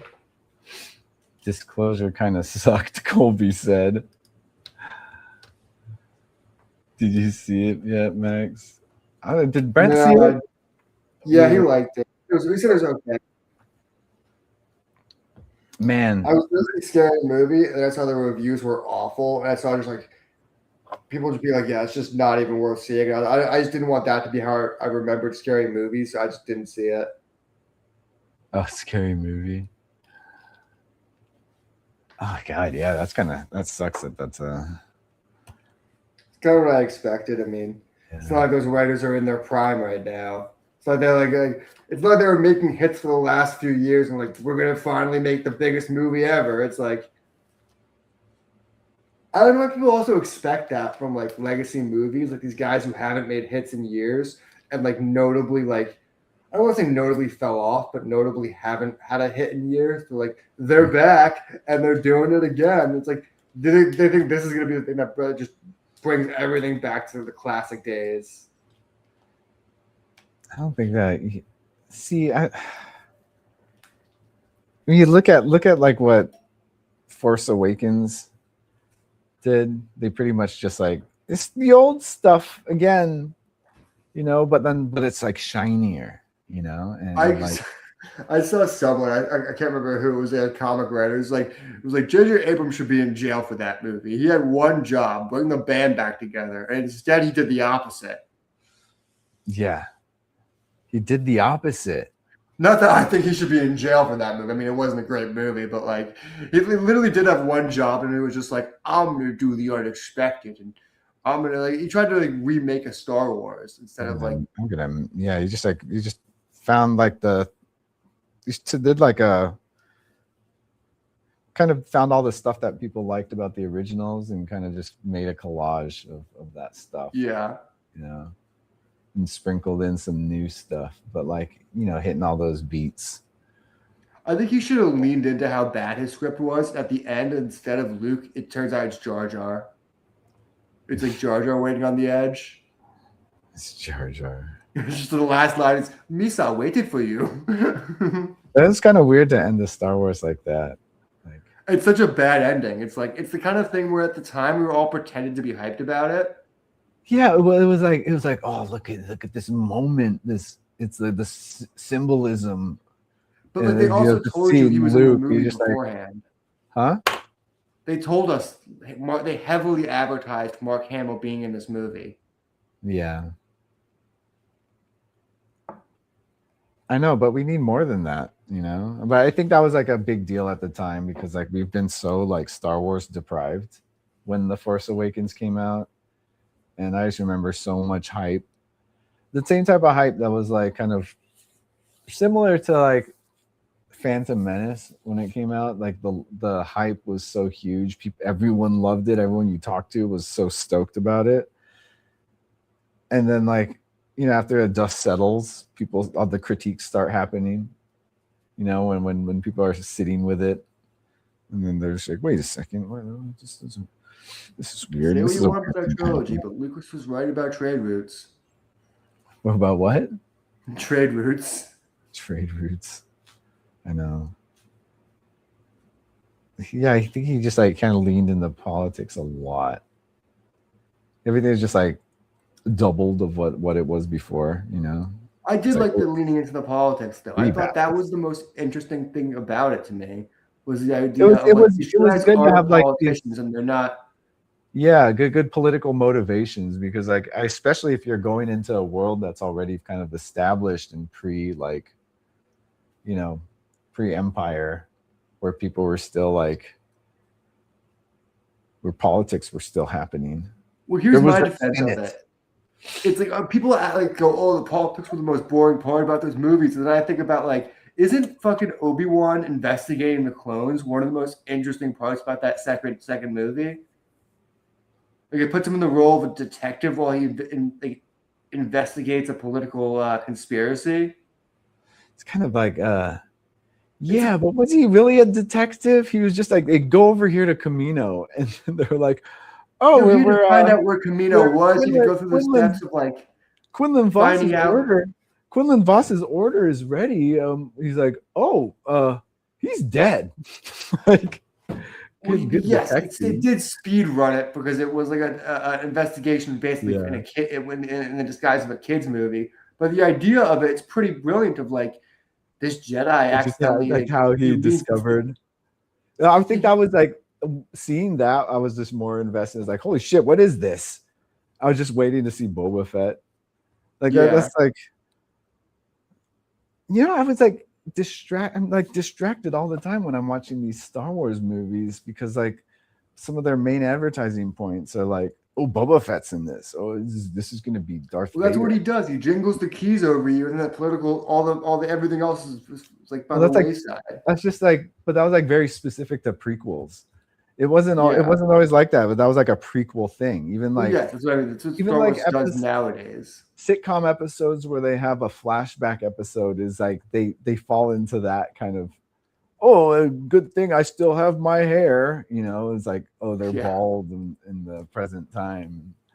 It's always like they're doing that type of stuff, but that's a sitcom. Of course you're gonna do that, but that whole like the prequel effect of having to reference what's gonna happen, or it's like inserting like shoehorning Chewbacca into like the Revenge of the Sith. I saw this video like Chewbacca. I saw a video of like I think it was like a 90-something-year-old World War II or something vet watched the prequels for the first time, and he's crying, and he's like, but he got the wrong message from part of it. He's like, Anakin did what he had to do with those sand people. It's like, what? Oh, damn.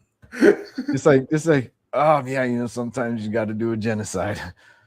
It's like, Yeah.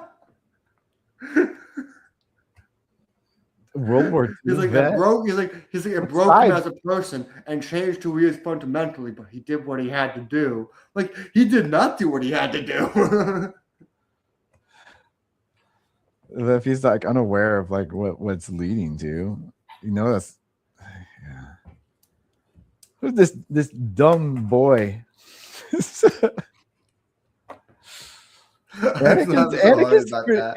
Anakin's pretty dumb, dude. Yeah, he's like those to like him and he's like as an adult, a young adult, like in Revenge of the Sith. You think he ever got an education? When would he have time for an education? He I don't know. It's got like Jedi school, dude. Don't they educate them there? They got libraries and shit. They're not teaching them history. Well, I mean, like their librarians are indoctrinated. They're like, oh, if it's not here, it doesn't exist. Nice one, Jocasta. Way to enforce way to be very open-minded as a librarian. Hey, Jocasta gave you some neck one time. Never ending. I'm sure she got more to say in the Clone Wars, maybe, but like, no education. I mean, like, it's just like he's dumb. He's a dumb dude. Himbo. He's a himbo. I mean, yeah, a little bit. But that was his whole thing. He's like the Shakespearean character who will do whatever for love. Like, he doesn't care about worldwide consequences. He only cares about Padme. It's hard to buy that. It's like, oh, my dreams. Dreams. I get it. It's like but I get it. The source of his motivation is these like nightmares that he's waking up from. These like vague. No, it's actually that's the one that makes the most sense. He's the chosen one. He's so connected to the Force. He literally has a little bit of. This is where it's like from Dune a little bit because he keeps stealing from Dune. He has a little bit of precognizance where you can see like he gets glimpses of the future when in his dreams. He's only getting the nightmare of Padme dying, which is true. Padme does die giving birth to their children, but I mean, like, yeah, like that is just kind of premonition of the path that he's already on that is inevitable. So like these nightmares are kind of like the kind of pushing towards that because he's leaning in that direction. He's the one who kind of manifests. Well, no, it's the thing that leads him to the darkness because he knows Padme's going to die, but Palpatine's like, well, I have the one thing that can save her. So if you go to the dark side. Well, yeah, but he's only seeing that she's going to die because his willingness to. It's like, what came first, the premonition, or did the premonition? No, cause I the think it's effects largely of her- implied. Of like, because there's no coming back from. He was already in that direction. He was vulnerable. I think And she so was these going to die premonitions anyway. were coming early, like because it was kind of a warning of this path that he's on, which he just kind of fulfills. Well, I think the idea was she was going to die anyway. Like she was going to die in childbirth no matter what. But the real idea was, can he save her? Can anything save her from? So like, I didn't see it like that. I thought like because he did the wrong thing, which led to that, the premonition he saw. Like No, it's the other. he It's kind of just like every, wrote his own fate. But then, like, they say she died of a broken heart. It wasn't like a complication from childbirth. Well, I mean she died during childbirth. I should say. I mean, I don't think she actually they died got of a the broken born, heart. I and think then she did like die the robots like says she died of a broken heart. I think even though that is a real thing that does happen, I think she did die from childbirth. I think they just. Well, if it was clear, it would have made sense. If it was like the childbirth, it was a technical. I think it was. Well, I think it was a combination of like. Why did they even say that she died of a broken heart? Then I think it was. I think it was a combination. I think it was a combination of she probably had a heart attack during childbirth because that's what they say when they say they died of sadness or died of. It's like how like a droid would be like, oh, heartbroken. Like I'm droid. No, it's like that's a real thing that happens. It's like dying. There's someone recently, like person who wrote that book, Marjani, recently died of a broken heart, and the idea is you have a heart attack from grief, and that's I think the idea is that giving birth to her children after seeing what Anakin became gave her a heart attack from grief. Like that's a reach, but I'll allow it. I think that's a pretty clear read of it. I mean, I know, but like that's a lot of explaining for like a weird line. Well, that's what dying of a broken heart literally is. It's the heart attack from. Yeah. Doesn't make it sound good. It's still a bad line. No, that's why I've always considered her death from childbirth. I've always considered it that, but I mean, there was really nothing that made it seem like her death was just inevitable, though. Like, yes, there was so much shit. That's was the whole like reason. The dream. No, it's not just that. That's the whole reason why when Anakin goes to Palpatine comes to Anakin and he's talking about that whole thing. That's why Palpatine has that whole thing of like, I could save her. That's the whole thing that gets him in Palpatine's hand in the first place. It's because he knows she's going to die. If that's the other reason why he didn't stop fighting Obi-Wan. He kept saying because he could save her. That's the only reason he kept fighting is because Palpatine told her that the dark side leads to many things that people consider unnatural. Yeah, I know it. I know he's like, but like, where was it? I know, I understand. Like said so many times, dude. I know. No, that's not what I'm saying. Is like, so what I'm saying. What my issue is his proof of her inevitably dying is just his bad dreams, his premonitions. Yes, he sees her dying in the dreams. He knows something bad is going to happen. He says to Palpatine specifically, it's still something bad is going to happen to her. Yeah, but it's like so on, like I don't know, but it just wasn't enough. It's pretty clear. I don't know what you don't understand. It's pretty clear, but like the way I always saw it was that like, yeah, she's gonna die because what you're gonna do to her. No, it was the opposite. She's gonna die anyway. And he goes dark. I didn't see it as she's gonna die anyways. I saw that he like saw he saw a vision of where he's gonna end up, and she ends up dying as a result of it. And him like clamoring to like try to fight against what he saw, ends up actually killing her, and that's what he saw. Well, that is part of it. That's the way I always saw it. Like her death it's a full circle moment, though. Her death wasn't always inevitable, though. I didn't really see it as that. She died because he did turn into Darth Vader. I think it was inevitable, but I think not the way. I think it's the Dune way of you could see the future, but you can't change the outcome. That's what I mean. Yeah, that's it. He saw the future. He saw her dying, but he didn't know it was because of him. And so he just like but think in she would trying to have- like prevent that from happening is what actually killed her. I think she would have died regardless. I think that was part of it. I think that part even doesn't matter. I think the whole idea is he goes to the dark side to save her. I mean, the only reason he wants to go to the dark side in the first place is to prolong Yeah, I her life. understand his Yeah. motivations of going to the dark side and like trying to prevent then her from dying. But then like If you I actually read think the him comics, doing that is what killed her. You know, that's all Well, I'm yeah, trying to say. sort of. That's what I mean, that's I the mean, way that's what I gathered from it when I watched it back in the day. Which It was was actually that kind of recent. helped justify. I was like, oh, that's kind of cool. Like he saw what the results of what he did to her by going to the dark side, because Did I ever that's show you what was happened when that's he, because that's what was inevitable. Her death wasn't inevitable, but him going to the dark side is inevitable, therefore causing her to die. So I guess her death is inevitable, because if he didn't go to the dark side, she wouldn't have died. Did I ever show you what happened when he met when he found Shmi when he was Darth Vader, like her lookalike? Oh no.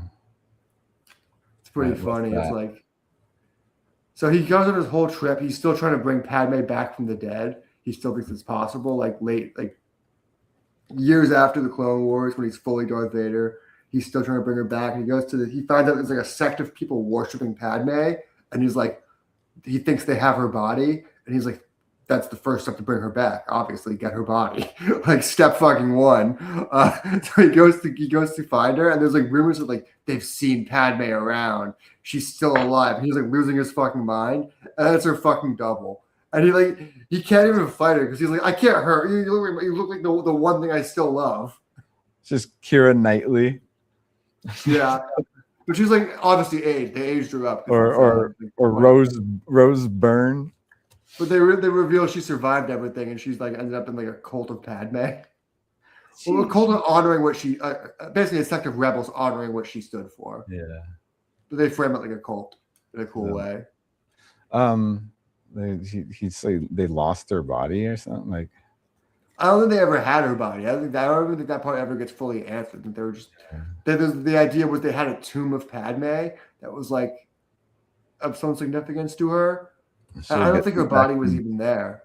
She'll get sent back to Naboo. I think you know what'd be funny? They put her body on fucking where did Leia go? That they blew up. Alderaan. And then he finds out they blew up her body. He's like, no. It would have no business going to Alderaan, though. They sent it there with Leia. They're like, her mother should be with her. Hey, Bail, here's the daughter and the mom's body. Like it would not make sense if he's like, I'll give her a nice resting place. They just put it in the thing with us. You guys, I'm sorry. I'm sure she would have rather preferred Naboo. That'd be so fucking funny though. Fucking well, it means like he blew up her body on Alderaan. Well, like if the Emperor was running stuff by that time when she died, so he would have he had full control. What did he get rid of it? He's like, oh no, this would be detrimental to my plans.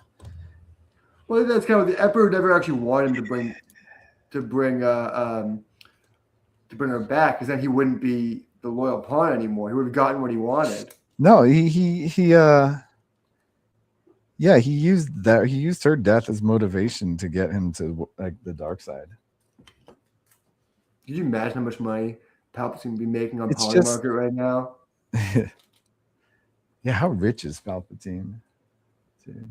I don't think they ever answered that. I don't think it ever really mattered. I think they always kind of depicted it like, even if he wasn't wealthy, most of it, he just had the royal and trappings of a politician. Like stuff was just provided for him. Like here's the senatorial suite or whatever it is.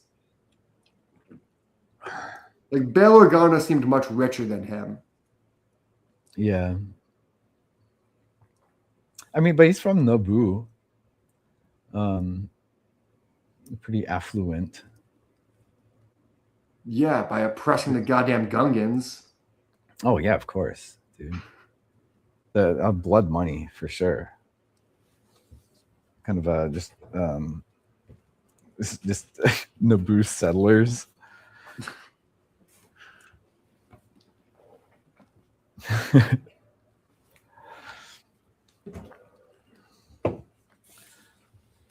That's the one funny thing. That's like George Lucas was like, "No, she's gonna be the colonialist queen." I know. There's like another population of the marginalized population of Naboo. Yeah, he completely kind of ignores it and skirts around it. She's like, "No, but she's good to them. Like she doesn't like what Anakin's saying about like minorities dying and all that. She's like the good queen that just rules over people politely. It's like she's the colonist queen." She's like Queen Elizabeth, who's like, no, that was the old people of Naboo. That wasn't our empire. So you were alive when that happened. Yeah. Yeah, it says here you took Naboo You were 12 years ago. You were a teenager when that happened. Like you were very aware. It's not like you were a It child. says here you were on the front lines of forcing the Gungans underwater. Yeah.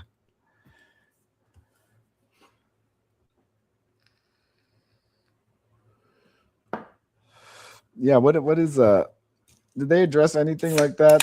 There was kind of a rift between the Gungan. They address it in the Clone Wars a little bit about how they try to make it like, no, she's the good queen that advocates for him. It's like, come on. Let's be fucking real and give the actual plot that needs to happen of the free Gungan fucking marches and shit. Well, yeah, where was she during that Where was she when Gungi Kirk got shot in the head?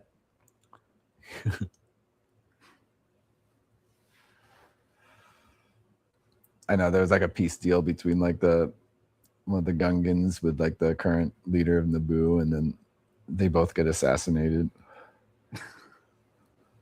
No, I straight up think that the humans fucked the native people of Naboo. I think they straight up fucked them. For sure.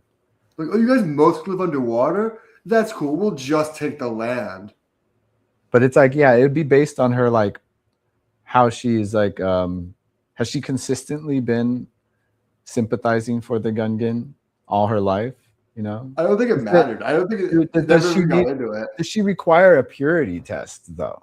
You know, as long as she's got the right messaging, should it matter? I viewed her as like her policies want a free Gungans. Like, shouldn't that be enough, or should we run her through the purity test to see if she's qualifies to do such a thing? You know, I think because the other thing about the Gungan society is they also, like, even though like the humans obviously ruled it, like the Gungans had their own leader and their own society and their own rules and laws and shit like that. Like the humans like left them alone enough to make it seem like, yeah, you guys totally have power here, while just probably destroying everything else like on the planet. Yeah, there's a treaty to not reap the resources from the bigger fish theory. Treaty. No, I imagine like fucking Amidala is like arguing for the Gungan pipeline. Like, no, we can put the pipeline right through their city. Right on pipeline. The leak was minimal, I swear. Only minimal damage happened to Gungan family homes. So, and you know, some of them got addicted. Gas is actually good for Gungans. You know, the whole like the propaganda for like the right on leaks, wiping out populations of Gungans. That was the one thing that I thought was a little underthought out in the Clone Wars, where it's like, you're telling me like that these guys obviously colonialized Naboo, right? And and the fucking Gungans just accepted it at this point. They're no one's like they're not fighting for their rights. They're obviously thought of as like second class citizens. No one's doing anything about it. They're just accepting it. Like they're 2 generations in, so they've become subservient. I know, it's crazy. It's the one thing that's like, come on, you can address that a little bit. Yeah, but they're non-human type, so it's fine. Yeah, it's a safe allegory, because you're like, what are you talking about? It's an alien race. Doesn't mean anything. But there is like evidence of Gungan racism out there, like a reference to I cite the Mandalorian, Bill Burr's character. He's like, "What? You take off the mask? Were you Gungan under there? Huh? Misa, Misa Mandalore, Misa the way, or something like that." He does like it's a very derogatory joke towards Gungans, and he like talks like them, even like does their whole talk and stuff. So yeah, there's. I feel like Gungans are their Jews. I feel like they're like, Gungans got space lasers. A guy from Space Boston would be racist against Gungans, anyways. Like, don't get him. Have you seen that? I think what country is it? It's like don't get him started on Nectos. I don't think anyone likes them either. They're always the bad guys too. Basically, any of like the aliens that are in Jabba's entourage, like any of those species, tend to be the bad guys. Erodians, is that what Greedo is? I think so. Yeah, a lot of racism with them. Scotland. Did you see all this stuff with the Scottish people in Boston? What's going on? It's hilarious. They've been drinking they've been finding pubs and just drinking them out of beer. Dang, dude. They drunk Samuel Adams, the flagship Samuel Adams bar out of Boston Lager. They drink all their lager? Yeah. God, man, dude. I said the Scottish are coming, dude. Scots are they've been just and then there's a big pilgrimage because I don't know why. There's like a big parade of Scottish people going to a Red Sox game, just like hundreds of them. Dang, dude. This for the World Cup? Yeah, they're in Boston for the World Cup. Dang, you'd think like Irish would. I guess they could outdrink the American Irish. Yeah, that's true. Just put American Irish to shame, cleaning out their bar. It's funny. It's like every other country or every other city that's having a World Cup game gets like completely taken over, but LA is just like. I think it was also because it's a USA game here. I think it was just we saw almost no difference. Mm-hmm. I remember these me and my friend were like hanging out in Golden Gate Park once, and these Irish dudes, this group of Irish like football guys just came around like to the park, and we were trying to like chill with all these different groups, and everyone was like kind of turning them down because they were kind of rowdy. And me and my friend we just had like a 12-pack of Paps, and they came up to us and they were just like, "I want to chill with you," and we're like, "Yeah, come on." They're like, "Oh, nice!" And since we were so like welcoming, they just like gave us some beers, and then one of the guys came running back. He's like, "I just fucking bought some shrooms from some hippie over there," and it was a bag of like shake, just shroom shake, all like glittery, It's just, like, the bottom of like the pound of it's all shake, not one like full mushroom. No caps, no stems, just it was everything. It's just like bits of everything, whatever flakes off of. But there was nothing solid, Probably mostly caps. Well, it's the shit that's the edge that flakes off of caps. Yeah. The skin. So, it's like we passed the bag around and just like they're like, "Oh, here," and just like did it do anything? Did it get you anywhere? Oh yeah, dude, we got fucked up, dude. Oh, they gave us the shrooms, and then there's like, "All right, we gotta go." We're just like, "All right." And this is a time when I was just like super broke.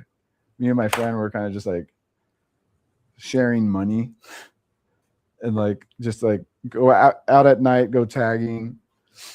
Around the day, just walk around the city, do some tagging, and that was what we were doing with our time. Buy like hot dog buns and make hoagies with like sandwich meat and shit. And so it was nice. We just like had enough for like sandwiches and beer, and it was nice to get like free shrooms from these football guys. And then we just like walked around the park, just like all fucked up, like oh. Found these guys doing this. Like, have you seen that game where like it's like badminton, but they're just like kicking a ball or like kicking like this thing? It's like a sack with there's like feathers on it. No, I've never seen like a high net. I don't know what it's called, but these guys, there's like 4 dudes just like kicking this ball back and forth over a net and playing like it was tennis or mostly badminton because it's not touching the ground. But they're doing kicks, and they're doing like crazy fancy kicks. Tack row. It was my first time ever finding out about it and seeing it, and these guys were like really good, and we just like stumbled upon it. It's like Golden Gate Park is just like, it's kind of a maze if you just like walk around like through the woods into like the different areas and stuff. Have you ever been on Instagram and stumbled across someone who made their own sport and is trying to make it a thing? No, I don't think I have. I've stumbled across a few of these guys, and they're mostly just like variations of lacrosse. Like, it's mostly like, I made a lacrosse stick that's either easier or harder to pick up the ball with. And there's also no contact because I'm a pussy.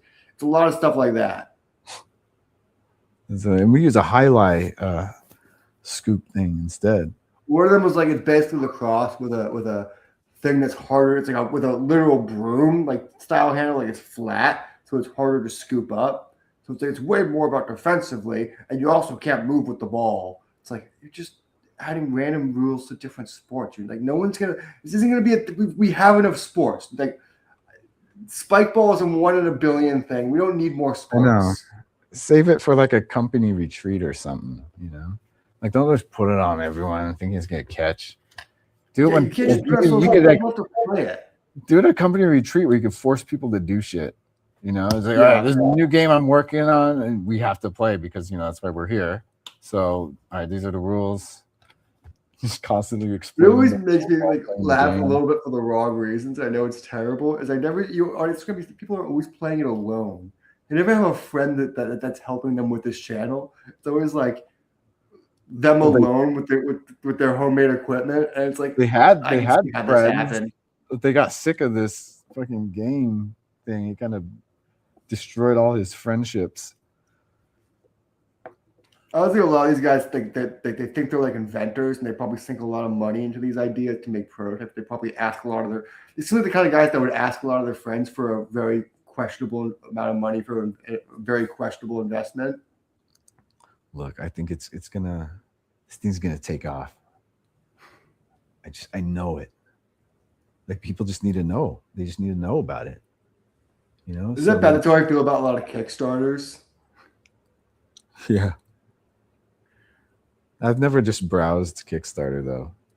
I think it's popular in comics. I've seen a lot of people just straight up lie on them. Like there's been a lot of controversies. People being like someone like Rob Liefeld who did a whole comic thing through Kickstarter that never came out, and he not only sold the comic, he sold like original art packages and buy pages from this comic or whatever it is, and just it. Yeah, you brought this up before. It was like, but he's not the only person that's done this. He's just a good example. It's like a lot of people do this where they'll make like 2 pages of a comic. They can afford like the amount of money for like 2 pages, and they'll be like, guys, give me $25,000 and I'll make a comic book. And some of these books just don't come out. And it's just like whether the artist quit on them or they underestimated the amount of money they needed or whatever. It's like someone's getting scammed down the line. And someone's walking away with more money than they probably should. Yeah, Kickstarter's a lot of scammers, a lot of tech scammers too.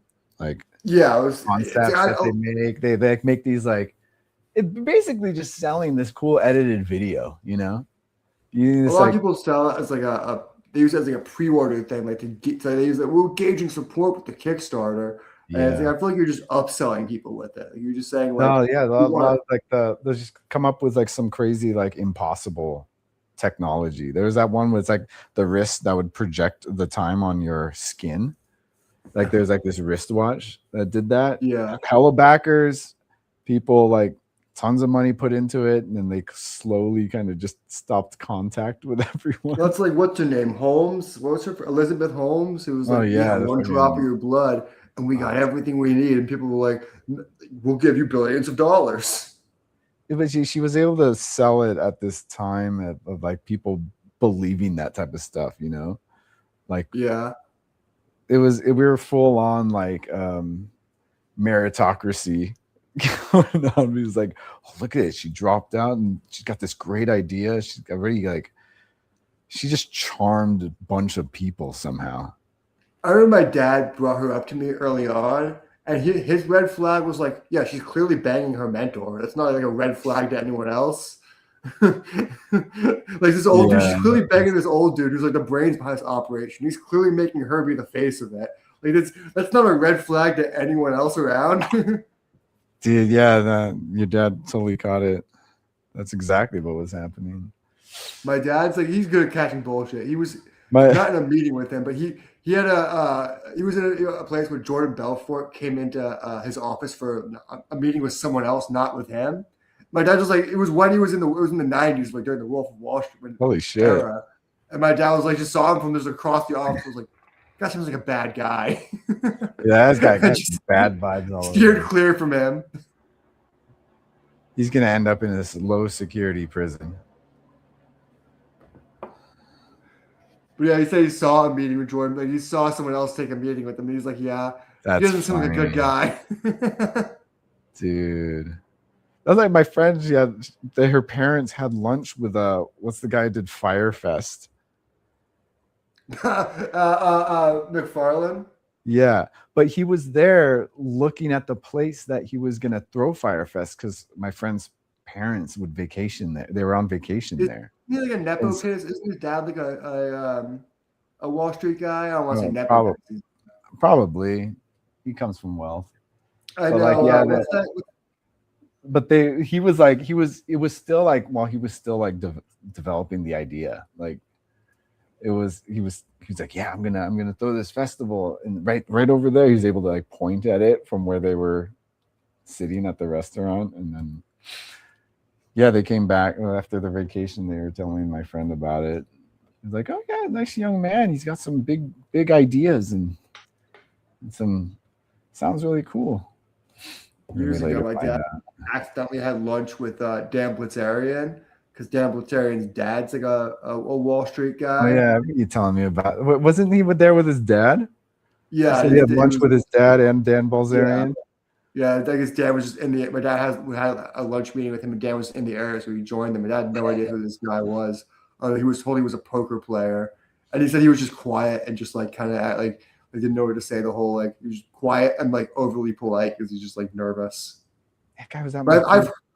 I've heard that about on the internet where it's like his whole personality on the online is a shell for just how insecure he really is. Where he's just like he throws all these parties with women and doesn't talk to anyone because he's just too anxious. Oh yeah, I've firsthand experience. He was at my friend's birthday, and she was having this party at the Hollywood Hills at one of her friend's house. He showed up. I didn't know it was him. That guy's he's hella short too. Yeah, he's a big dude. Like who's this manlet?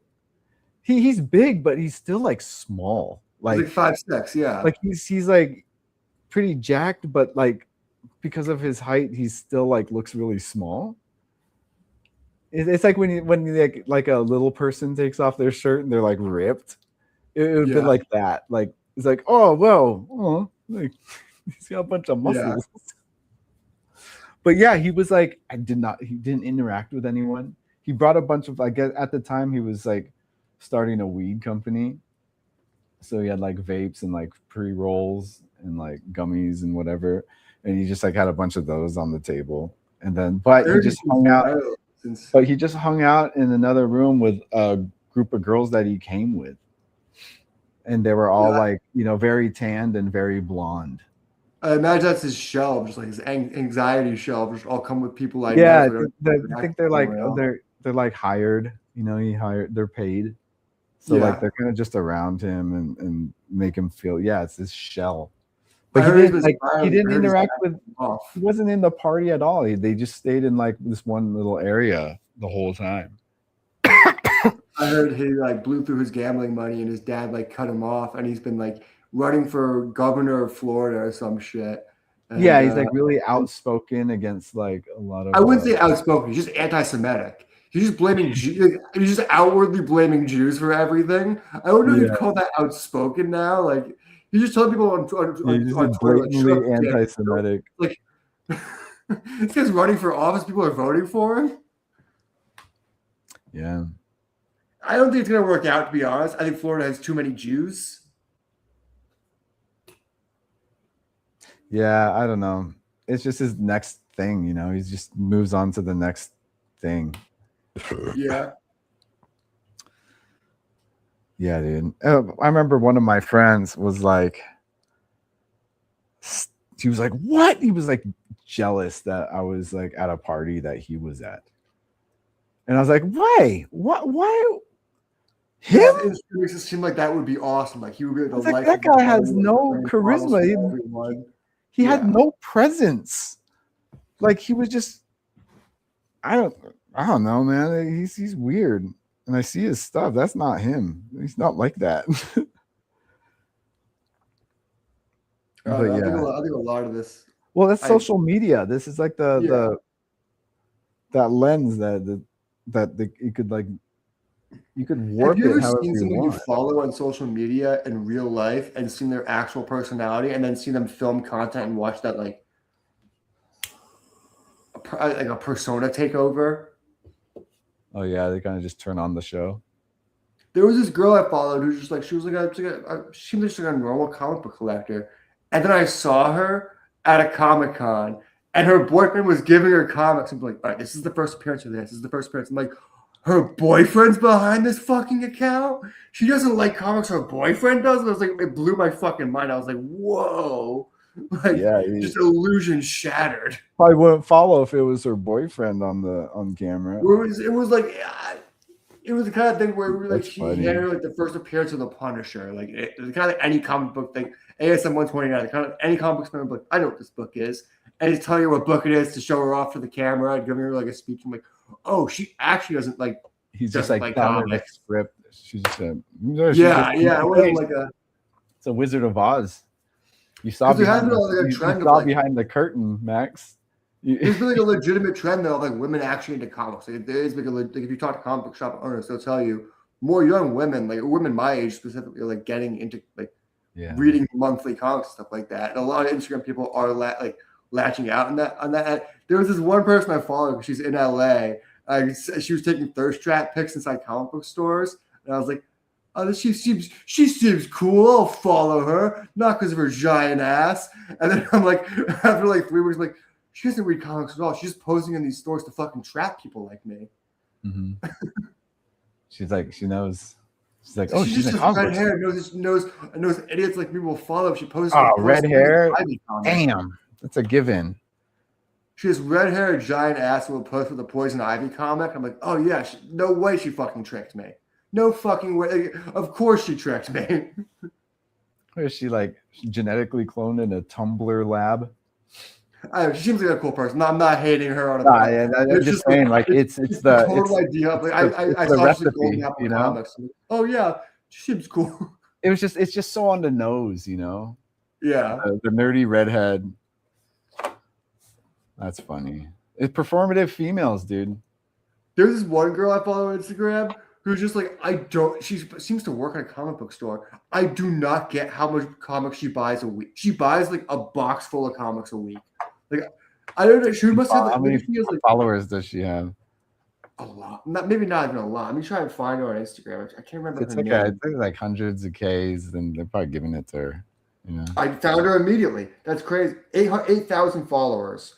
I'm Just gonna send you her 8,000? weekly haul. dang. Okay, no one's giving her comics. Yeah.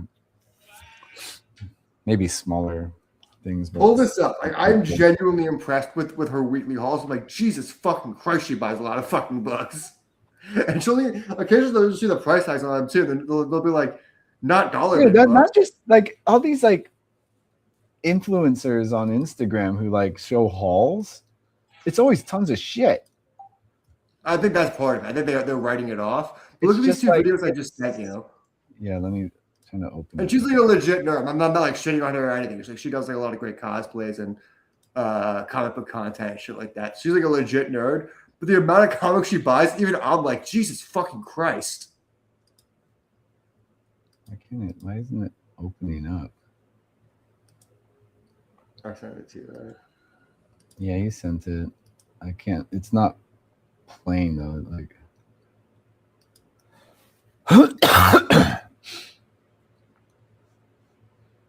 Just go to Shelby Loves Comics. Yeah, I just went to her page. I see that when it does the like it kind of like a pop up. It's not showing. That's weird. I think See, like- Instagram's broken. Like I'll click on it and then see how it gets dark and it's supposed to be like Yeah. pop up there. And how can I just look at the feed? Should just be the square. It's not taking me to her. I always close it and reopen it. Yeah.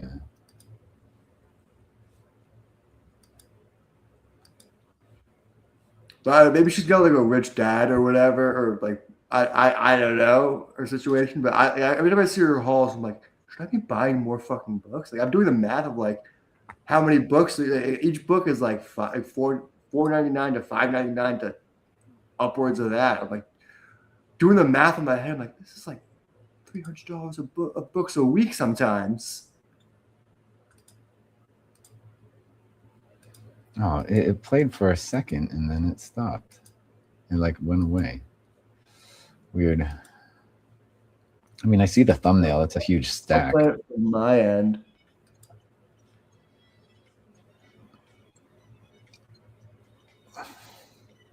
And that's a weekly haul? Weekly. It's just like, let me try and count. It's going to be a minute.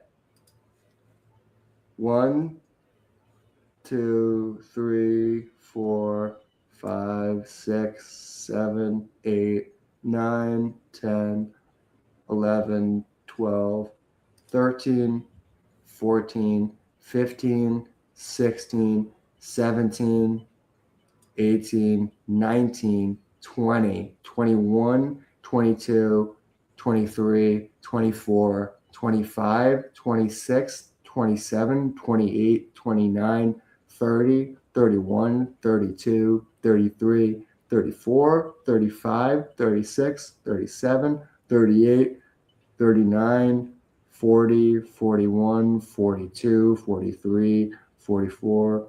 And then she had more she didn't show. So if you just do like 44 times $5, it's $220. Damn. You see, every time I see her weekly haul, I'm like, Jesus, fuck. She even it's not like she's advertising a store. She's just like her own personal weekly haul. I'm like, Jesus fucking Christ. Like, where do you even store all these books? She's not like a reseller or whatever. It's just like just going into her collection. Yeah. I'm genuinely impressed. I'm like, Jesus Christ, a lot of books. Like, Yeah, dude. These haulers, man. Like loot crates and like, shit. Man, we just got so much stuff, dude. yeah. There's like loot crate culture. There's hauls, like these little toys. They do like that Pop Mart shit. I mean, I none of that's on my feed because I don't really watch any of that stuff. I just get comic book hauls, but they always it is a lot of hauls like seen that where it's Yeah, I come across a absurd lot. amounts of books a week. Like, and they're buying like variants too, so it's like a lot of like incentive variants where the books are like $25 a pop. So it's like it'll get up there and stuff like that. And it's just like I don't know if they're writing it off on their taxes or if they're making that much money off of it. But the one thing I think about is like, where do they store it? Like if you're buying 50 books a week, you're filling a short box in 4 weeks. Yeah, I guess that they just like they have a room where it's just like floor to ceiling. I can never tell. I was like, are they just new to the hobby and don't realize how quick this shit's going to pile up? Oh man. Oh man. Just turned around and realized the mess my shop is in right now. I just did the stupidest thing this week. I cleared out like a long box and a short box. You know those like black containers with the yellow lids you get at like Target, whatever. Yeah. I just put a bunch of comics in there and now I can't lift the box. Dude, that's a lot, dude. Those are huge. I got like 2 of those. Yeah. There's 2 of those under my table right over there. Yeah, as I was doing it, I'm like, I'll still probably be able to lift it. And afterwards, I was like, oh, no, I can't lift this at all. These are good size. Box. it'd be hella heavy, but that would actually be liftable if you filled that with Yeah. I was looking at those boxes too, and I was like, no, I want to store more than that. Yeah, but you can't. Just you got to think about like the volume that you're Yeah, trying I gotta to. take half of it out and put How it you somewhere. learn. You got this empty space in this box that you bought, just so you I can knew it was lift gonna it. happen too. Damn, dude. What's even dumber is I was trying to like not hide the fact, but I was trying to make it look like there's a few less boxes in my apartment from my parents came to visit this weekend. And now I just have a big box I can't move. It's filled to the brim with comics. The brim. Filled to the brim. Yeah, man. I decided to do this pegboard here because I'm sick of like it was all boxes and everything was just like some things were just in boxes. It's just a pain to like have to take the box out and find a place to place it, open it up, get the thing out. Yeah. So I'm taking like some of this stuff that sits in boxes that would clear up some space to put more boxes. But I want these like, curate some tools there. The not so much used tools could go inside the cabinet there. But like essentials of like power tools that I need quick access to. And some I just want to display. Get this massive behemoth of a skill saw, circ saw, dude. It's fat ass motor on it. This thing's heavy. It's like 30 pounds. And boy, like 20. Medical grade? 20. I don't know, but it was made at the time when you're still allowed to repair things. So it's just post Yugoslavia. Just post Yugoslavia. Post Kosovo. Pre Kosovo. Post Kosovo. But yeah. So yeah, some stuff. I was feeling saucy today, so I was just like, oh, I could do that. Me and Enzo hung out in the backyard all day. I pitched a tent on our lawn and had like an umbrella, like our umbrella set up. It was nice. Yeah. I had a wool blanket that Anthony gave me. It's a vacation. But yeah, he's like, I want to go camping. And I was like, all right. So I got these two big old flat pieces of cardboard and did like just taped them together. So just like a propped up tent and laid out a blanket. And we kind of just like hung out in there. He had his lunch inside the tent. I was like, this is nice. I had a chair out there and an umbrella because it was like high noon. So the sun was like up there. Well, it was hot as fuck last week. It was like in the hundreds last week. Oh, dude, I mean, you guys are in a different climate. I'm like in South LA. I'm closer to the coast out here. We were in Echo Park yesterday. He was taking his balance bike out. He just rode all around the lake, and they were having a screening of the soccer games. Just on a big screen that they had set up, and a bunch of like pop-up tents with just other city stuff. I was so annoyed the other day, and I couldn't even be mad because it was so funny. I ordered a pizza at just some local spot near me. Uh-huh. I went to the restaurant. They didn't even see my order because they were all watching the Mexico game. And they're like, oh, dude, we haven't even looked at the screen in like an hour. We haven't even started making this pizza yet. Everyone's just like, yeah. I walked in and they were all like, oh shit, a customer. Oh fuck. Like, so I was like, oh yeah, I ordered it online. It said it should be ready by now. And they were like, oh shit. Sorry, World Cup. Oh, you order on that. What's that on the Slice app? Like it gives you like a window. Like it'll just automatically text like your pizza's ready. Where it just gives you like a time window, and it's not. And they're like, yeah, we haven't even started that yet. We don't get pizza enough to have the Slice app. I always do it because I can just go to random spots now. I can just be like, oh, I've never tried this place. They have a special on the app. I'll try that. There's a new pizza place that opened up near me It's like Detroit style pizza. There, what's it called? It's I good. need We had food it. Rex. I need food Rex in Pasadena. I fucked up. My mom had me make a reservation for Monday. Mm-hmm. I made a reservation to what's that? Gaku? What's that? That Japanese barbecue chain. Oh, I don't know. Japanese I should barbecue. have got to the place better. I panicked. Kyaku. You know the original Panda Express, the Panda Inn is in Pasadena. I know. Take them there, dude. That's true. I could. That would be cool. You don't need a I didn't reservation either. You just show. You could probably. I think you could place a I didn't reservation. get a reservation on. We walked in on the weekend and we got a table. That place is dope. It's just Panda Express. You have Mushu pork, dude. They'll make them for you. Cut it There was up. one place. I can't remember what it's called. I tried to get a reservation, and they were like, "Yeah, it's a 3-week wait." And I was like, Damn. And I was like, "What?" I was like, "There's nothing I could do." The food looks so good online, please. They were just taking the Korean barbecue. No, I'm taking a Japanese barbecue. It's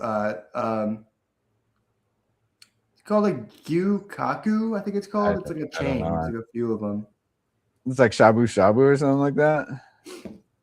It's got everything. It's like they do sushi and they do like the grill. Oh, that's cool. I don't know what that is. I don't know what place that is. Gyaku. Make sure I'm getting the name right. But man, if I were you, I'd take Korean barbecue, dude. Yeah, That's the thing. That's the thing to get in LA. That's a LA. I know. That's LA specific too. Well, there's a similar. It's like a barbecue pit where you cook the meat. Yeah. Oh, okay. Oh, that sounds. So That's probably it's similar. That sounds awesome. Regardless, we do a thing I've been doing at home for dinner sometimes is sukiyaki. What's sukiyaki? It's kind of just Japanese hot pot. You have the broth with it's kind of like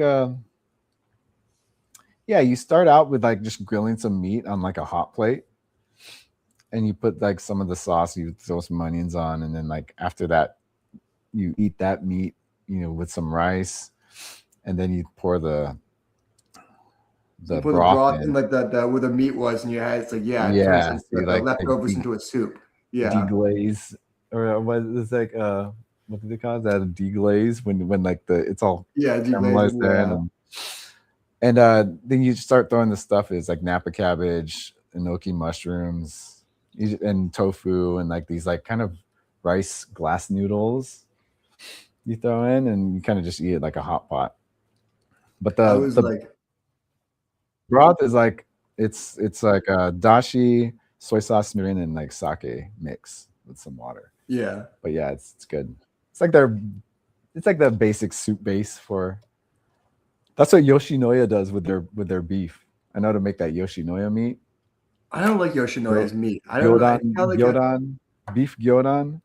Oh, you don't like that? Oh, I love that shit. Man, Liz isn't a fan either, but I like cooking it. I don't like. I never liked Yoshinoya. Because like Trader Joe's started carrying this like shredded, just like thinly sliced beef. Yeah, and that's like my favorite type of beef for like cooking, because you can make like. Well, they've always had the different versions of that. They've had like the pulled Asian. Pork, now they're going into like. Yeah, but they do it like the Asians do, because that's like a standard cut for like hot pot and stuff like that. So it's like the scissor cut. I don't know what the actual word is, but it's like the scissor cut. Or they do they cut it frozen where it's like slices. Yeah, it's like frozen strips. But then in Trader Joe's it's like that if it's like thawed. And then it's like just a pile of meat, which is perfect for gyodon. Someone brought this up to me a while back. Trader Joe's is so good with every cuisine but American food. Yeah, that's true. Well, I mean, that's the whole thing. It's imported. Like it's. I guess that's true. It's like the theme, Yeah. Like so they're known for. But you get like That's a, just like a sandwich wrap there, and it's like the smallest thing in the store. They're like, yeah, we forgot how to make a sandwich. We only half filled it.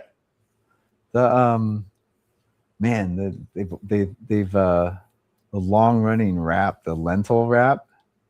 That's my go-to, and it Yeah. stayed consistently the same. They changed the packaging of the sauce, but the size and everything is still, because maybe like I've had some with like too much lavash wrap ratios too high, you know. I think they're skimping on some of that. I'm convinced There's that more bread, what's this? Spindrift less. changed the formula for their Nojito. I'm like convinced that it's different now. Oh really? It used to be like a much sharper taste. The taste used to like punch you in the teeth. It used to be like "fuck you, I'm here," and now They it's like a dialed it subtle back. line. It's watered down. Yeah, Trader Joe's stopped carrying my favorite flavor. It was like this tangerine cream. It's like a creamy tangerine, like sparkly water. like other stores. Sometimes Trader Joe's just stops ordering products they don't sell well and their stores, and other stores will sell it.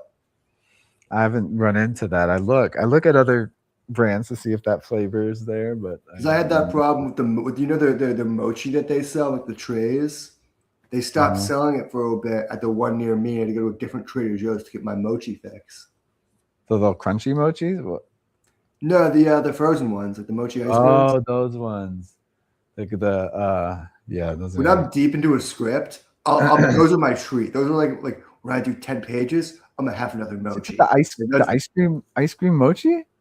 Yeah, Oh yeah, no, you find those at the Japanese store. I Any know. Japanese stores in the valley up there for you guys? What's the nearest one? There's like a Ranch 99 in Van Nuys. Like You probably find it there. strictly Japanese. There's like legit a Japanese mini mart near me, but I've always been too intimidated to go in there. Oh, dude, man, you've been depriving yourself of. It's always on the snacks. edges of the store is only vegetables, and that to me is like, I don't know what the fuck I'm looking at, man. Come on, man. It's some good snacks, dude. I know, knowing me, I'd be like, oh, this bag of chips looks interesting. I'd buy it, and he'd be like, Wasabi. durian smelling chips. Oh god. Like, knowing my luck, They're pretty visual with their stuff, you know. that's Like true. it'd be like durian. You'd be ignoring like these pictures of durian plastered all over the My bag. dumbass was like, oh, it's like a spiky mango. So that's a weird character. Yeah. But like, I guess Matt, maybe I'm just like more versed in Japanese food, or I don't know. You like Japanese I do like it. restaurants? I had onigiri for Maybe lunch just like today. the everyday Japanese, because it's different from like the Nobus and your. Yeah, this is way more like actual Japanese food. Because there was this thing I put on to Liz that she really likes, and it's this it's this packet that you sprinkle on like old like rice. It's like cold or use day old rice, and then you pour hot water over that, and it's like a soup, and it has these like crunchy bits like and seasoning and like some seaweed and stuff. But it's like a really good like rice soup when you make it. I believe when it's used for seasoning, they call it nori. Yeah, the seaweed part, yeah, nori. But yeah, You had that's like onigiri for that's lunch like an today. everyday. It's like that's like a Japanese thing, you know. It's like we were describing it to our friend's wife who's Japanese, and she's like, "Oh yeah, that's like a staple. It's like the dad dinner." Yeah. Oh, that's dad dinner. That's like something dads would I've make. always wanted to go to Japan and just keep an eye out when the salarymen are eating and just go there for every meal. Yeah, it's mostly like wherever it's also a bar too. There's Yeah, this right. there's this specific type of bar food where it's just this kind of boiled in just boiled things, and they're like kind of sitting in this sauce. I forgot what the sauce is made out of, but like anything from like a hard-boiled egg to like fish cake. I was looking at this one place in Pasadena, and they had an omakase that was $170 per person, and I was like, I can't justify that, but like, can I? I mean, I've spent tons of money on food going I was out. looking at reviews, and everyone's like totally worth it. And I'm like, are they just telling themselves that? I know. Verified buyer, verified customer. Yeah, I don't know, man. That's a lot of money for omakase, but I don't know. I've spent a lot of money on food going out. I've spent that much accidentally. Yeah. We went to Grand Central Market last week. I just got my tacos. Enzo wanted noodles, and all they had there was this vegan ramen spot, which is good for vegan ramen. It's still there. Been there for years. He like nibbled on some of that. It's like this nice ass ramen, just like noodles, just dropping noodles. Yeah. It's the kind of shit you see in the city where it's like some kid just dropping a Michelin-starred taco on the street. You're like, oh, jeez. They found this like I think a Michelin star taco place in downtown. It's like this. It's one of these. Like, it's kind of like a market where there's like a bunch of Mexican restaurants. Renee was telling about this. He wants to go there for his bachelor party. I can't remember the name of it. It's like a cheap spot. It's like Yeah, there's a bunch of like restaurants there. Like we got the tacos, really good, but I was like, I'm gonna get more stuff because look at all this other Mexican food. Like that was nice. You know, chef's table, nice presentation, Michelin star, taco spot. But it's like, yeah, there's tacos and like ceviche and like it was really good. But I saw a video breaking down Gordon Ramsay's sticky toffee pudding. And I was like, I've never had proper British food, but I might need to try it now. Sticky toffee pudding. I don't even know what's in it. British food. You've had fish and chips, right? I mean, yeah, I've had like fish and not like proper British fish and chips. I've like the American version, like the Cape Cod version. There's a lot of British restaurants around.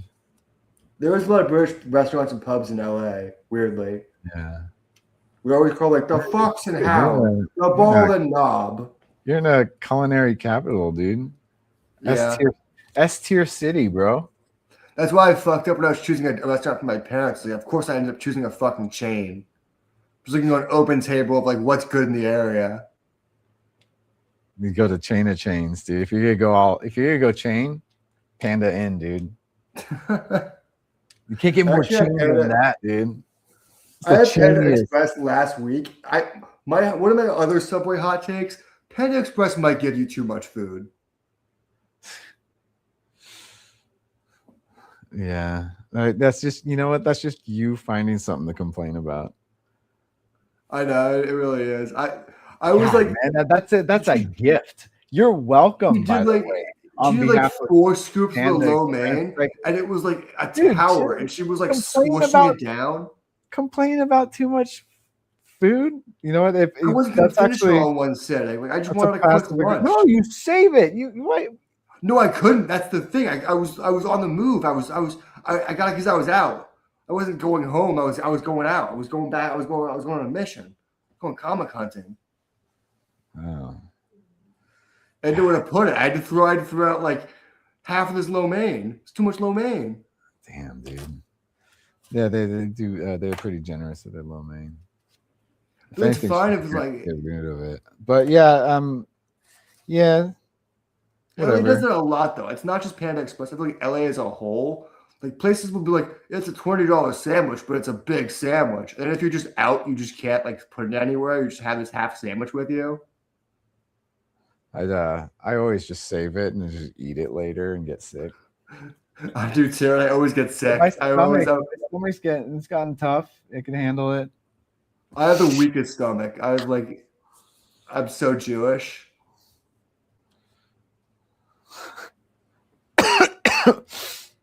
You gotta keep like a cooler in your car. Invest in one of those I have in my car now. I have Huh? a insulated bag that I got from a delivery service. And I just put all Oh, my there you go. groceries in it now. Yeah, that's nice. You get some ice packs in there. You can save a sandwich or your Panda Express. I bet. I Lots of mean, I bags kind of going want. in the That's something I don't have. Is a nice cooler. I have a bag. Yeah, house. you're a dad. It's like legally required. I They know. didn't check. Wait, hold on. They didn't check that at the hospital? No, I There got was away no with it. form to fill out. Like, do you have a cooler? What's your hat situation? I lied. How many pockets do your shorts have? I lied. I'm wearing kind of like dude, I did the most dad thing. This is the most dad thing I've done. I was at Costco, saw a pair of shorts. I was like, oh, nice. It's like kind of like these work shorts, or all activity shorts, but it's kind of like incognito cargo because it's not baggy cargo pockets. It's kind of just like just a slim pocket with a zipper. So it's like you barely see it. And I bought a pair of these. I wore it, and I've been working on the shop, doing stuff. And I'm like, holy shit.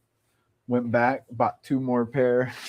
I was gonna say the most dad thing would be to go back and buy 2 more pairs. Yeah, that's what I did. Bought 2 more My pairs. dad did that with a pair of, I think it was New Balances. He's like, what if they stop making them by the time I need the next pair? Yeah, It's like- the turnover rate for stuff, like I'll go back and they're not there anymore, and I'll be bummed out. And so I get that now. bought 2. And I'm like, yeah, I'm good with 2. I labeled each one, so this is the one I wear and I work in the wood shop. I don't know if it's frugal or cheap, but I'm the kind of guy who's like, I will need multiple or something, and I'll just hold out. Like, no, I don't. My mom has been like, she's been telling me for like a year now. She's like, you need a second pair of glasses. What if you lose your glasses? What if they break? You need another pair of glasses. And I'm like, no. And now they're coming to visit me. My mom's like, am I gonna have to buy you another pair of glasses so I won't have to worry about it? I'm like, maybe. No, I mean, usually I do worry about that price wise. Like, yeah, buying doubles of things could be kind of feel a bit like too much. It's $10 for a pair of shorts, dude. Oh, that's not bad. Yeah. Warby glasses are, I shouldn't say they're not that bad compared to like other glasses, but like still. That's a third of a sandwich. Yeah. And these are so far I put them through the test, dude. The real. I gotta find better places to buy frames at. I bought 3 frames at Target, $90. It's good. That's a good price, man. That's good. $30 per frame. Yeah, I thought they were more expensive. I thought that they're more expensive than that. I should have been to Michael's and got the cheap ones. Michael's?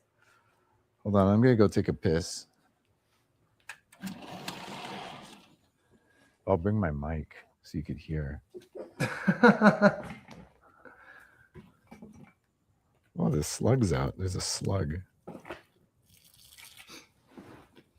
Oh, man, I was gonna make a Dungeon Crawler Carl joke, but you haven't even read that book. Army of Sluggalos in that book. I don't know what you're saying. I'll explain it when you get back. I guess my signal still works all the way out here.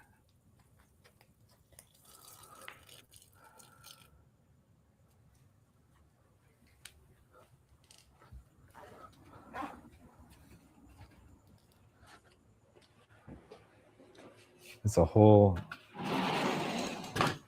on my sliding window, since like light is shining out. There's like a whole bunch of millipedes that just come crawling out of the lawn.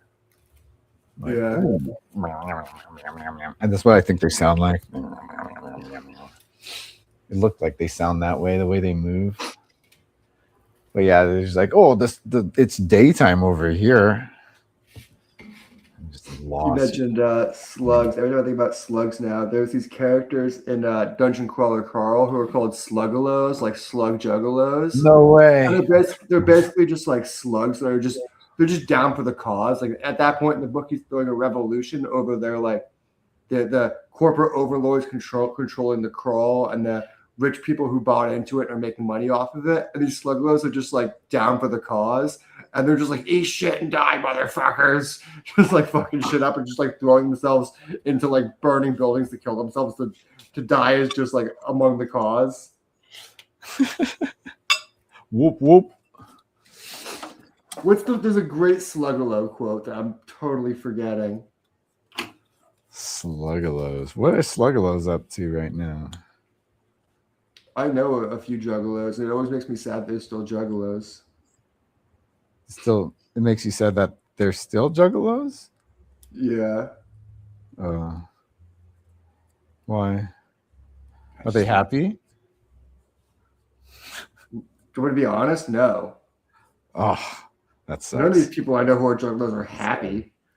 I'd be sad. I'd be sad too. You know, they do what you want to do as long as you're happy, but if they're not happy, They do say whoop whoop. They're saying whoop whoop, who's getting the chop chop? Yeah, that's the what I rallying said. cry. Oh, yeah, that's pretty standard juggalo language. Yeah, right? no, I was just talking about if they said that in the book. I've crossed paths. There's one where many, there's one many where juggalos. it's like blood, glory, and kneecapping motherfuckers or some shit like that. That's good stuff. Sluggalos. You should check out the audiobooks for it. I think it might be the greatest audiobook of all time. Like the guy that does the voices. I'll just wait for Amazon to do an animated series on it. Peacock's doing it. It's not animated, it's live okay. action. Peacock. Oh, live action? Nice. Yeah, I'll just wait for Peacock's live action. It's funny, they actually announced it while I was reading like the 7th book. It was just when I was like getting really into it. I'm like, oh, this shit's fucking awesome. And I was like, they're announcing a series. Seth MacFarlane's doing it. Oh man.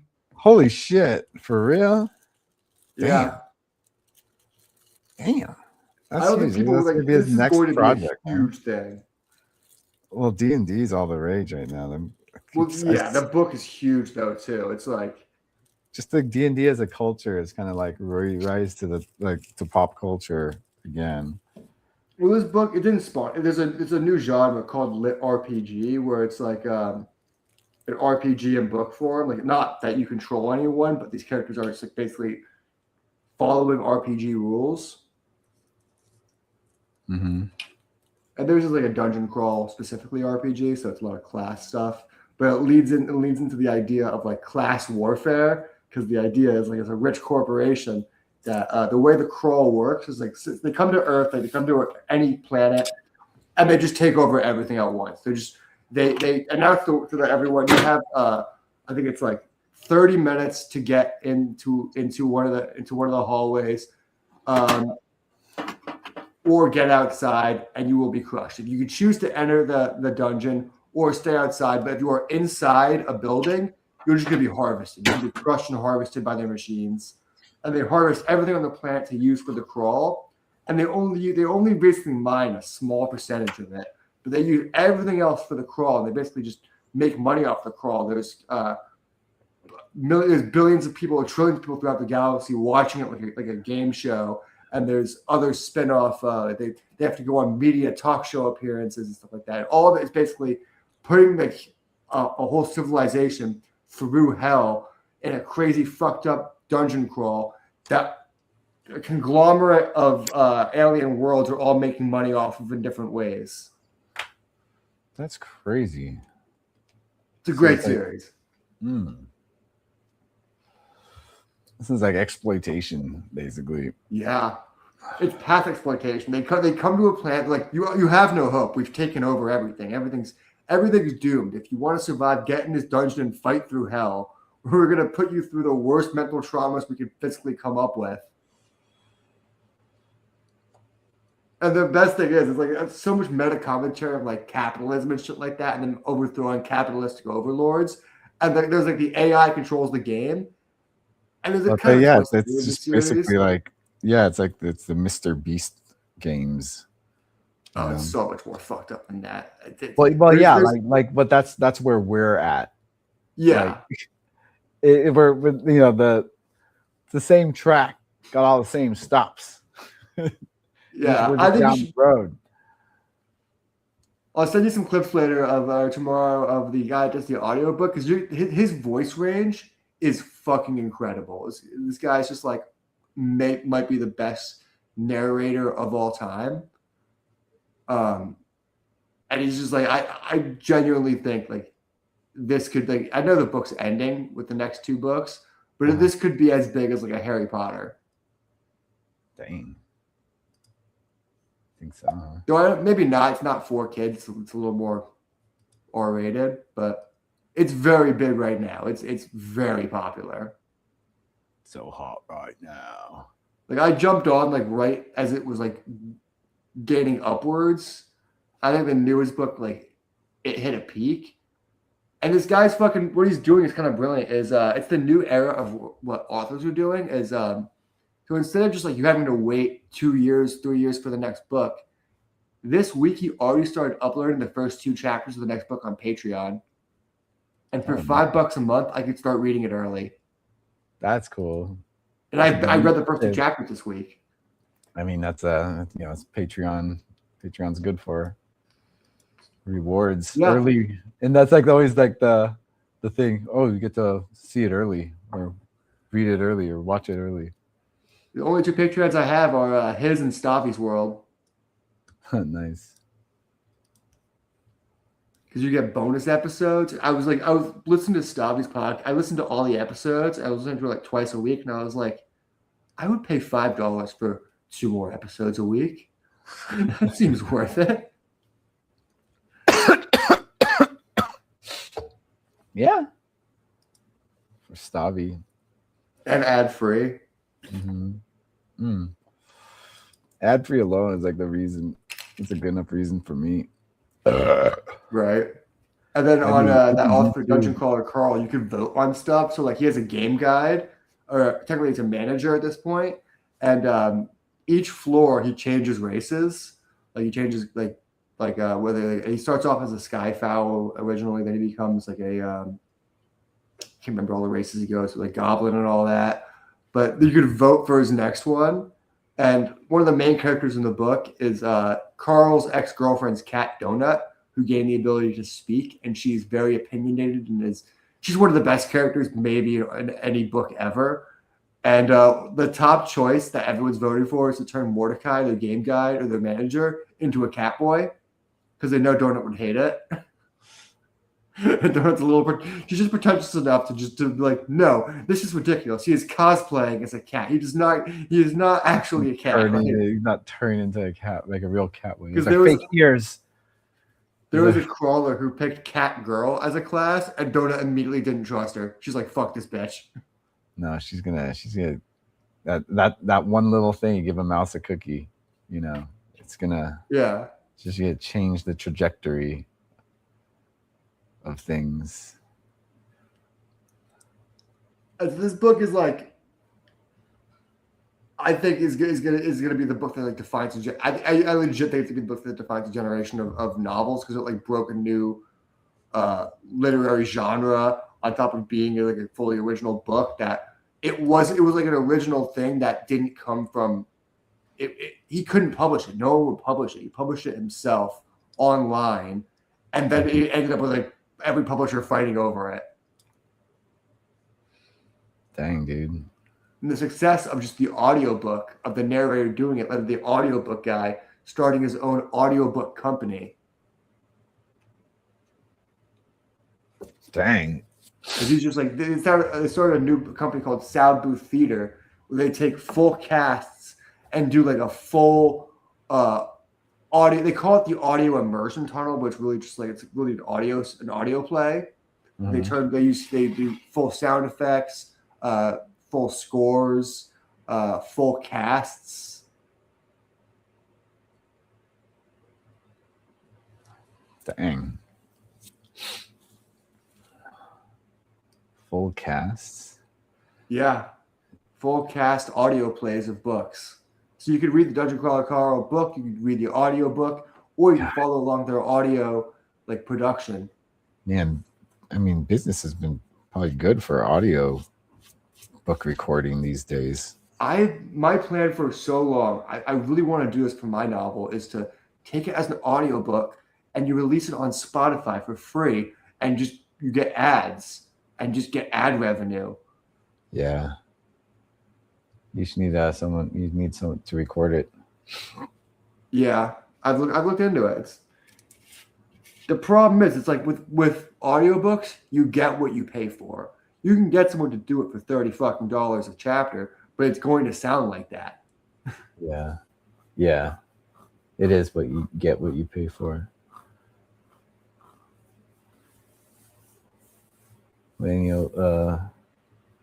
Yeah. It's funny. I talked to a lot of people who are just like, "Why don't you just record it yourself?" It's like, I'm not an actor. So you realize audiobooks is not just someone reading the words on the page. They're like, So fully why don't acting we just everything make a out. why don't we just make a movie and I'll play all the parts? How about that? Isn't that how it sounds when some like A-list director is like, you could make a movie on your iPhone. What are you guys doing? It's like, well, a little bit goes into filmmaking than just pointing a camera at something. Well, I mean, like, we do have, like, the iPhone does have the tech that allows us if we know how to use it, you know. Yeah, but you still need actors. That's pretty much what he's saying. Is like, yeah, you got all the equipment you need. The digital camera did the same thing. It's just it's just easier to media transfer it now. That's the only difference. You could record RAW on the iPhone, on the current iPhone. Yes, that's the real thing. You record RAW and immediately transfer it and start editing it. It's like, yeah. I always kind of hated the idea of people saying anyone could record something with their iPhone. It's always some guy who had some $100 million budget for whatever their last project was saying that. It's always like some Christopher Nolan typing like, you could just record a movie on your iPhone. It's like, so you're just not paying the actors, right? You're just not paying. Well, I mean, it's coming right? from by the time they got to where they're at because they had to, you know, but when they were becoming filmmakers, they were limited on the tech. Yes, no, I understand that equipment. So they're kind of like, dude, right now, like everything in your pocket, you have the stuff to do it. And that's crazy. Sure. That's the point that they're saying. And, we don't have actors and stuff, but that's also part of it too. But you got a big part out of the way by having the tech in your pocket instead of having to. I think it also existed. Rent a camera or get a studio to help you out. Like your abilities are so accessible these days compared to when they were coming up as directors too. So I mean, it existed in the 2000s. The quality was just different. Like now, iPhone quality is just now it's like they're using it for movies and shit. Then that's crazy. Yeah. And you still need a budget to make that look good. Like I think people like there's other things, but that's like a huge thing too. Of course, it's gonna require effort and time and money. I just shoot a scene on an iPhone in college because we really did not have enough cameras, and all the cameras were checked out, and I was super late in this project. And the way I got around it, I was like, we're just gonna overlight this scene and just blow everything out with just colors. It's gonna be just like people are not even gonna care a shot on an iPhone because it's just gonna be neon lights fucking everywhere. That was my trick, just getting around it, like shooting on an iPhone. Crank up all like red lights flying in everywhere, just like red and blue lights just flying all over. I was like, no one even asked for a shot on an iPhone. It was just like they were just thinking like, wow, that's just you do it. That's just you experiencing the creativity process. It's my laziness. That's really what it was. Well, it's a lot of we had like a lot of results. Red cameras at the school. We only had 3. A lot of results of like art I've seen at art school. It's just like because running out of time or something. It's pretty obvious, but you still make it. And you're forced to do something even though you like strapped for time or you're just like kind of cramming at the end. You have to come up with something. Yeah. And that's where I think that's the important thing to get out of it, you know. Well, but the best Especially ideas when you're in accidentally school. anyways. If you didn't plan ahead or you just ran out of time, but you still cranked something out, you were kind of like you're being a lot more critical about it in a way, just in a concentrated amount of time, because you needed to produce something. It's like, all right, well, what can I get away with what I have? I can just like totally obscure it, make it weird, just lean I don't into know why that this reminded me of it. abstract. You know, maybe I could sell it as an abstract piece. You know, Yeah. and How do I just like remind in me of art this? school, you're kind of just like forced to just explain your artwork too. So that's where a lot of the content lies on your explanation of the piece itself. So you're kind of like, Well, I feel like so much art comes up. Like the best stuff is like accidental. Like me and Brand were just making jokes this week. We came up with a brilliant concept for a script about a guy who needs to get out of debt, so he throws himself a bar mitzvah, like late in his life, like in his 40s. He's like, I'm just gonna have a bar mitzvah. That's a great way to make money. yeah, Like, you could be inspired by one of his friends. Like, oh yeah, I had to dip into my bar mitzvah money for that. no, he sees one of his like friends' kids having a bar mitzvah, and Oh, he's just like, that way. Just sees it. yeah, he's like jealous of a kid. Like, it's, That's even better. It's even more petty. yeah. It's like, whoa, what? That's all. Like he hears the kid's dad saying, like, we're gonna put this away for a car when he turns 16. And he's like, holy shit. He finds out what's inside one envelope and then sees how many envelopes there are. Yeah. Well, this joke came from me telling Brandon, because Brandon was like, he never had a bar mitzvah. And I was like, hey man, you should have a bar mitzvah before you get married. Collect that cash for the honeymoon. Oh yeah, use that for the honeymoon. You get your registry. And you just go like our friends or my sister-in-law is getting married. We're going to, I think at the end of this month.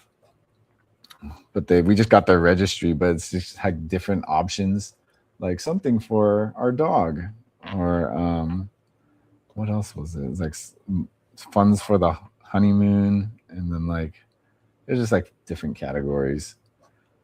Then Liz was just joking. He's like, it's all just gonna go in the same thing. Yeah, it's all going in the pot. It's just like how you choose to pretend it is. Well, I really want to. Those are funny. It's like, could you imagine like there's like one fund no one contributes to? They're like, it's like the jet ski on our honeymoon fund. They just see that's the one. They're like, guess we're not going jet skiing, honey.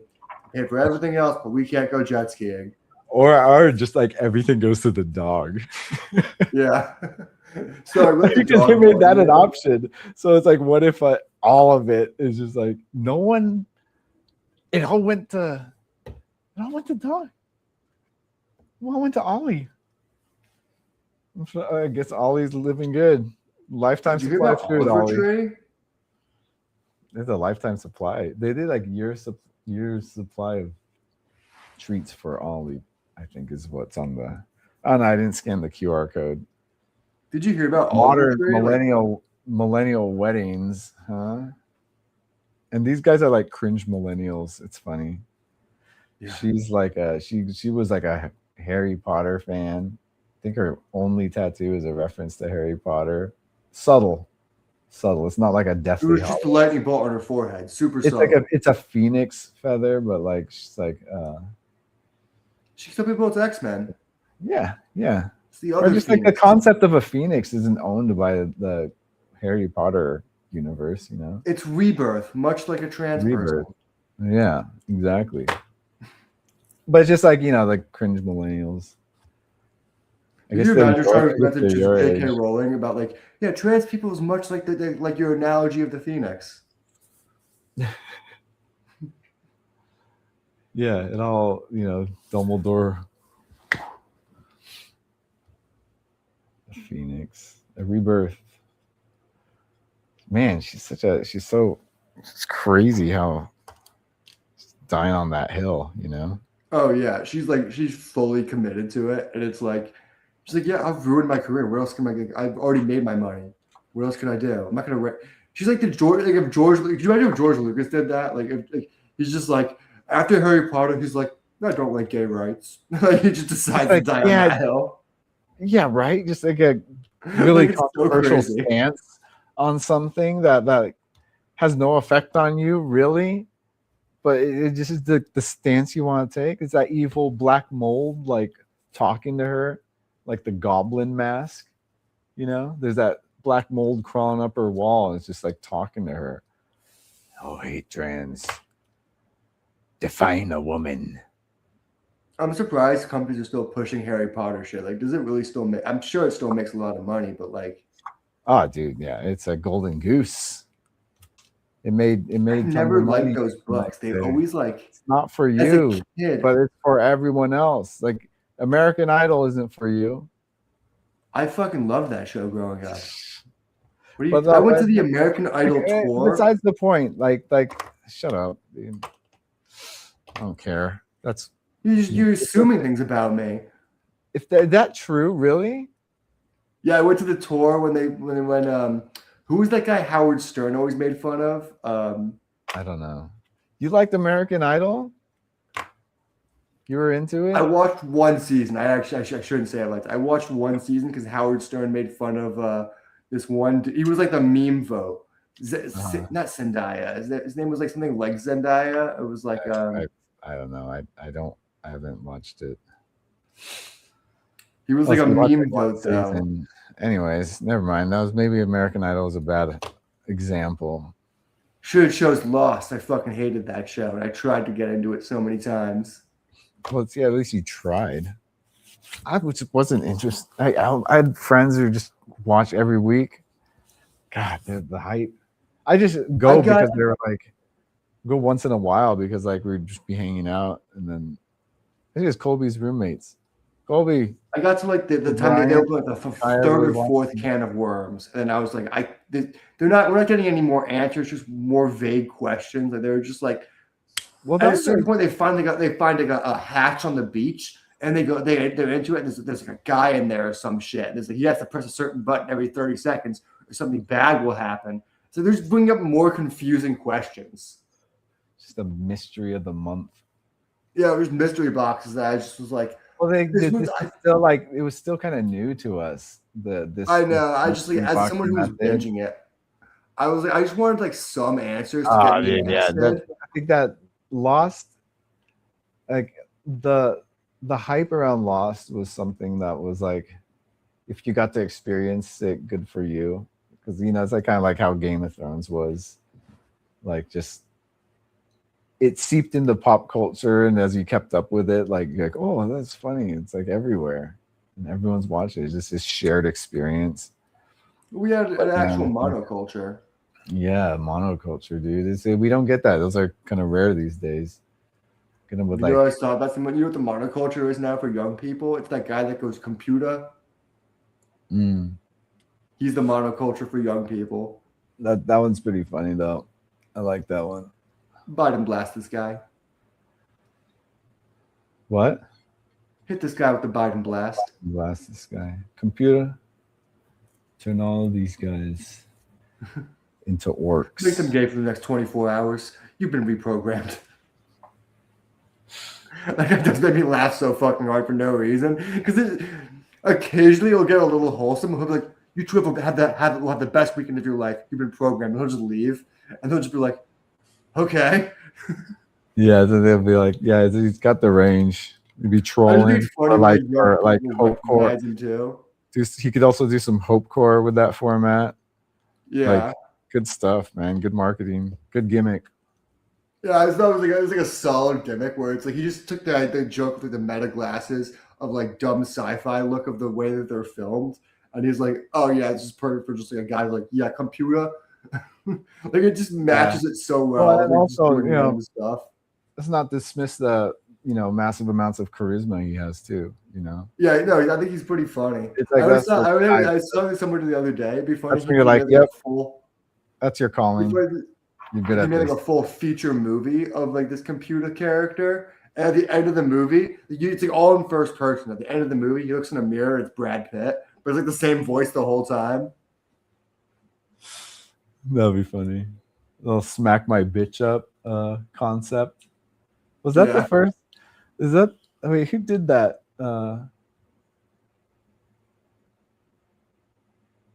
What surprise Aaron, cameo? Aronofsky do like some POV stuff. Oh no, he did like the reverse POV, like the camera facing. The first POV movie was Hardcore Henry, Hardcore Henry. and it Yeah. kind of sucked. It like made you kind of motion sick. Ugh. Yeah, I can only watch that once, dude. The Charlito Copley clones. It was like not a bad movie. The action was fine, but the gimmick kind of wears off halfway through, and you're just It's better as a YouTube video. yes, it would be You know, great as a YouTube video, but like dedicating a whole like full length feature to spent, that like- is like kind of just washes over you, and you kind of just like they It's spent like- 300. They spent like $100 million on a movie that basically has no plot. it's just all action. Yeah, But well, it has a POV loose action, plot which of like is so I pretty- guess some vague it's, revenge you or know, whatever. it's still a feat, you know. I wouldn't discourage. It's a it was big at the time. Yeah. No, it was before like everything was on streaming now. It was like a still advertised movie. It was like a Oh man, can gimmick. you imagine watching that in the theater? Holy shit! That was I heard just motion sickness. Just, Oh, that's rough. They should have sold it to like Universal as a ride. It's the POV, right? But yeah, but then like the whole movie, that'd be like 8 The minutes. Simpsons- You Isn't need the 8 minutes Simpsons ride for? like 20 minutes? Or maybe it's shorter. Is it? I don't Maybe know. it's shorter. I Maybe don't I'm just, know maybe how I'm just rides these conflating. days. They seem so short. I mean, the newer I ones. hate these video rides. I hate that. Like, who wants to go to a theme park to look at a screen? What's a video? What's doing a video ride? Have you never been to this stuff? It's like what's taking over Universal now and like Disney. It's like every ride has like a screen with it now. Just Where it's like projection. it's not even projection. It's like you sit in a chair and the chair moves and there's just a screen. And it's like a roller coaster yeah. without any danger. Yeah, the Harry Potter did that, right? Well, there's just like it's not full screens. It's like stuff on the walls, and there's like some really bad effects for how expensive the ride is. Like the Dementor is literally like a sack. It's like a sack with like they tied a rope around it to make it look like that's the head. And it's like a sack of potatoes. They just put it on a string and flew it. You're like, oh, it might as well be like on the like a line. spirit Halloween skeleton. Made that sound. The only thing that looks a little good is the spiders. And I only know that because I was stuck on the ride in the spider section. And we're just staring at the spiders for like 15 minutes. I'm like, okay, I guess they are a little gross. There was a ride where like there's an animatronic like one of those like flying eagle griffin animals like at its nest, and I remember that looking pretty sick. Like I was like, whoa, that's impressive. That's nice. Disney has like that runaway railroad with the Mickey. It's pretty crazy, dude. I've been like Disney is not skimping on like pushing the technology of amusement park rides. Yeah. Well, remember there was this Spider-Man thing a couple years. I don't know if it's even still there. Yeah, they have like the spider. Yeah, it's like the robot Spider-Man stuntman. Yeah, he'd crash once in a while.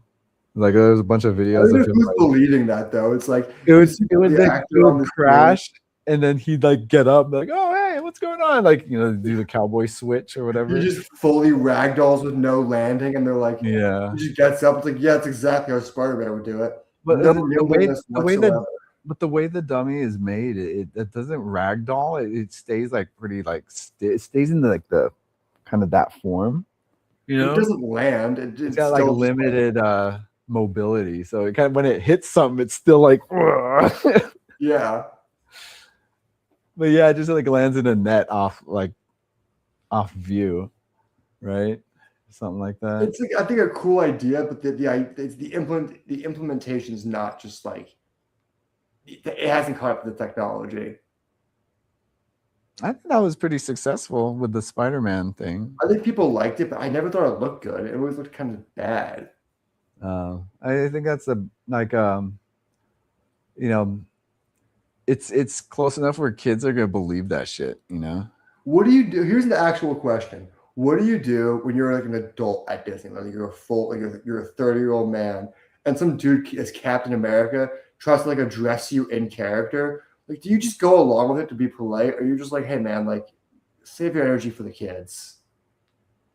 It's hard to say because when you're at Disneyland, you know, you're kind of like influenced by the surroundings, so you're kind of like out of character, like more enthusiastic when like a cast member comes up to you because you just it's I don't know, the energy in Disneyland when you're there is kind of toxic, you know. He sees me. He sees I'm 30 years old. I'm not going to think this guy's Captain America or whatever. Like, Well, you did pay the tickets and stuff. They're just in character because that's their job. I know, Like, but it's like I always like you being at Disneyland should be expecting that. So like he's not in the wrong. Like it sounds like you're trying to be like, no, he shouldn't be doing that. Like that's no, I don't think that. It's just like, I'm therefore- always like, do I treat this? Do I pretend this guy is Captain America? Do I lead into that? Or I'm just like, hey man, like, have a good one. Like, do I be normal polite, or do I have to lean into his bullshit? You know what I mean? That's the real answer. Like, I'm not saying be rude to the guy. I'm saying you should be like normal, polite, like, hey man, have a good day. Or you just like, oh, Captain, my captain, thank you for saving me. Like, you know what I mean? Like, what's the proper route to take? I feel like I'm the kind of guy where I'm just like, yeah, man, have a good day. Like, I don't like, use your energy on the kids. They'll prefer it much more than me. Yeah, I think they'd be able to sense like you're willing to No, I was interact. dude, I was with Brandon at Disney, and the Ray come. We're so high. We took so many edibles, and the Ray is like, "Would you gentlemen let's come on an adventure?" And we're like too stoned for it. We're like, "I'm sorry, we can't process an adventure right now." There, you just do that. Sounds like you've been in the situation. I always just feel like a dick for not being like, "Thank you, Captain America." I think I'm too grown for that. I'm just like, yeah, man, have a great one. Like, Yeah, oh, Captain America. Yeah. Oh, cool, like I'm man. polite, but not like jerking their dick. I'm not like, oh, thank you, Star Lord. Like, I'm just like, yeah, man, have a good day. Yeah. I know. Is there some type of etiquette how to interact with cast members without being too awkward?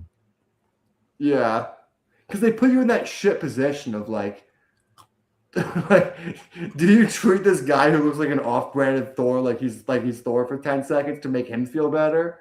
Like, I know, right? Well, you know what I don't do? I'm sure they're fine. I hate when you're at a I'm sure they're convention, some cosplay will try to lean into their character too much. I'm just like, dude, be a person. Like, come on. Like, we're in line for this. I don't like. I feel like we should put up with bad shit. Cosplayers? Yeah. Okay, here's something I actually saw. So someone was dressed up like a Dalek from Star Trek, which is already kind of a deep cut for like Americans. And he's in like the full Dalek, like fucking like. I mean, Doctor Who? Doctor Who, that's what I meant. Doctor Who. He's in like like Trek had Daleks too. He's in like the full like the like he's in like a little controlled thing, and he goes up to a comic book like dude who I'm actively having a conversation with, and he's like, "Do you have any Dalek propaganda?" And he's like, he's trying to be nice. I was like, I'm sorry. He doesn't know what he means. Like clearly, these guys know Doctor Who. As like Dalek propaganda, he's not being specific. He's too not breaking character. And then he leaves, and he's like, you know how they have that little like the little dick thing on their nose? Fully knocks over a stack of books, and doesn't say anything. Doesn't break character to try and like help. Whoa. He's trying to sell the experience of interacting with a Dalek. I don't know. It bugged me so much. I'm like, dude, you're not getting paid to do this. Like, you're just a person right now. Yeah. Like, It is kind of like a theater kid cringe, you know? That's what I mean. Like, take your fucking helmet off and say sorry. I'm sorry. Like, you be a person. I know. Dude, that's a blooper. Like, you could break character. Come on, help me pick this up. Don't be rude. Or like you'll Not see really a like Dalek. guys They're not dressed real up like Dalek. villains. Or you see it's like guys dressed up like Deadpool who just want to be creepy. It's like guys who dress up like they're leading into a character for no reason. It's like just be a fucking person. Like, not to be mean, but it's like I feel like other people shouldn't have to put up with your shtick. You know what I mean? It's like at a certain point, like I saw a Deadpool cosplayer. Every other day of the year, they're a regular person. Is there one time? That's kind of their excuse. But here's something I actually saw at San Diego. Deadpool cosplayers are always kind of known to be a little bit like weird. This person was eating an ice cream cone. There's one of the companies was giving out like free ice cream cones outside of San Diego, and there was a long line for it. And Deadpool walks up and just puts his finger and swirls it and goes, "Oopsie," like thinking he's hilarious. And the guy's like, "Hey man, what the fuck?" Like he's like, guys, "I'm just a little scamp." And I was like, if that was me, I would have fully fought this guy to teach him a lesson. Like, you want to be a superhero? Let's see how fucking strong you are, guy. Yeah. You have the powers to be behaving that way. I think Deadpools are usually the worst at cons. They're the ones usually getting grabby with women and stuff like that. And like, a real Deadpool problem at Comic Cons. I mean, yeah, it's the kind of guys who you expect to dress as Deadpool to be anonymous and do heinous things. But I think I don't know. But I'm always like anytime someone tries to like come to me an acting character, I'm like, I'd be polite. I'm like, hey man, like, you're not an actor. This isn't. I didn't pay for this experience. Like, don't touch people's food. I mean, yeah, that's a specific one. Like, whatever. Be in character. You touch my food. What the fuck? My whole thing is, I feel like find the people who would want to interact with you. Just don't go up to random people. Like, I was stuck in a line with this guy who was dressed up as like Spider-Man Noir right after the Spider-Verse movie came out. And he was just not breaking shtick the whole time. And it's just like, hey, can we just have like a normal conversation? It's like a really long line. It's a lot to interact with right now. Yeah, haven't you gone through all your go through all your quotes yet? Yeah, I'll go through them twice. But like, you start recycling shit. And I'm not saying like I have no problem with those guys. Like, if you take a photo or a video of them, they have like a move. I have no problem with that. But especially I've just seen a lot of like examples, a Gambit guy who was doing a horrific accent, who was just trying to like, and he was just doing it the whole time. It's like, bro, like, come on. Did you ever see that? Like, it's like a screenshot of this like Joker cosplayer responding to this video of this guy wearing a Joker costume. And it's like a shitty Joker costume, and he was like, "What the hell? This is." He was like offended by how shitty this background person's Joker costume was, and like he goes on this rant, like this long paragraph of just like talking about how much work he puts into his Joker look. I feel like Joker cosplayers are usually pretty insufferable, though. I feel like both sides of it. And then he had a picture of his. It's like a decent. It's like, yeah, that's a great cosplay, but like the personality that's connected to this. Well, they're like, they also go the Deadpool route, which guys who dress up like the Joker want to be a dick for a day, and they will act a little. Yeah, cosplayers are always going to be like, you know. There was one guy who was like he was like dressed up like Heath Ledger's Joker in a line for Scott Snyder's signing, and he would just like constantly just like look at whoever was behind him and try and just start laughing, like do like the bullshit laugh, like. I don't know if you're trying to freak people out or entertain people. And I was just thinking, like, hey, man, like, you're just annoying people at this point. Like, if someone hit you, you would start crying. Like, don't act like that.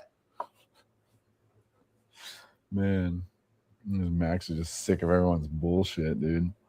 I know at a certain point, it does get a little bit, like, exhausting when people go, like, full tilt with it. No, I don't. Yeah, I don't like that type of stuff. It makes me uncomfortable.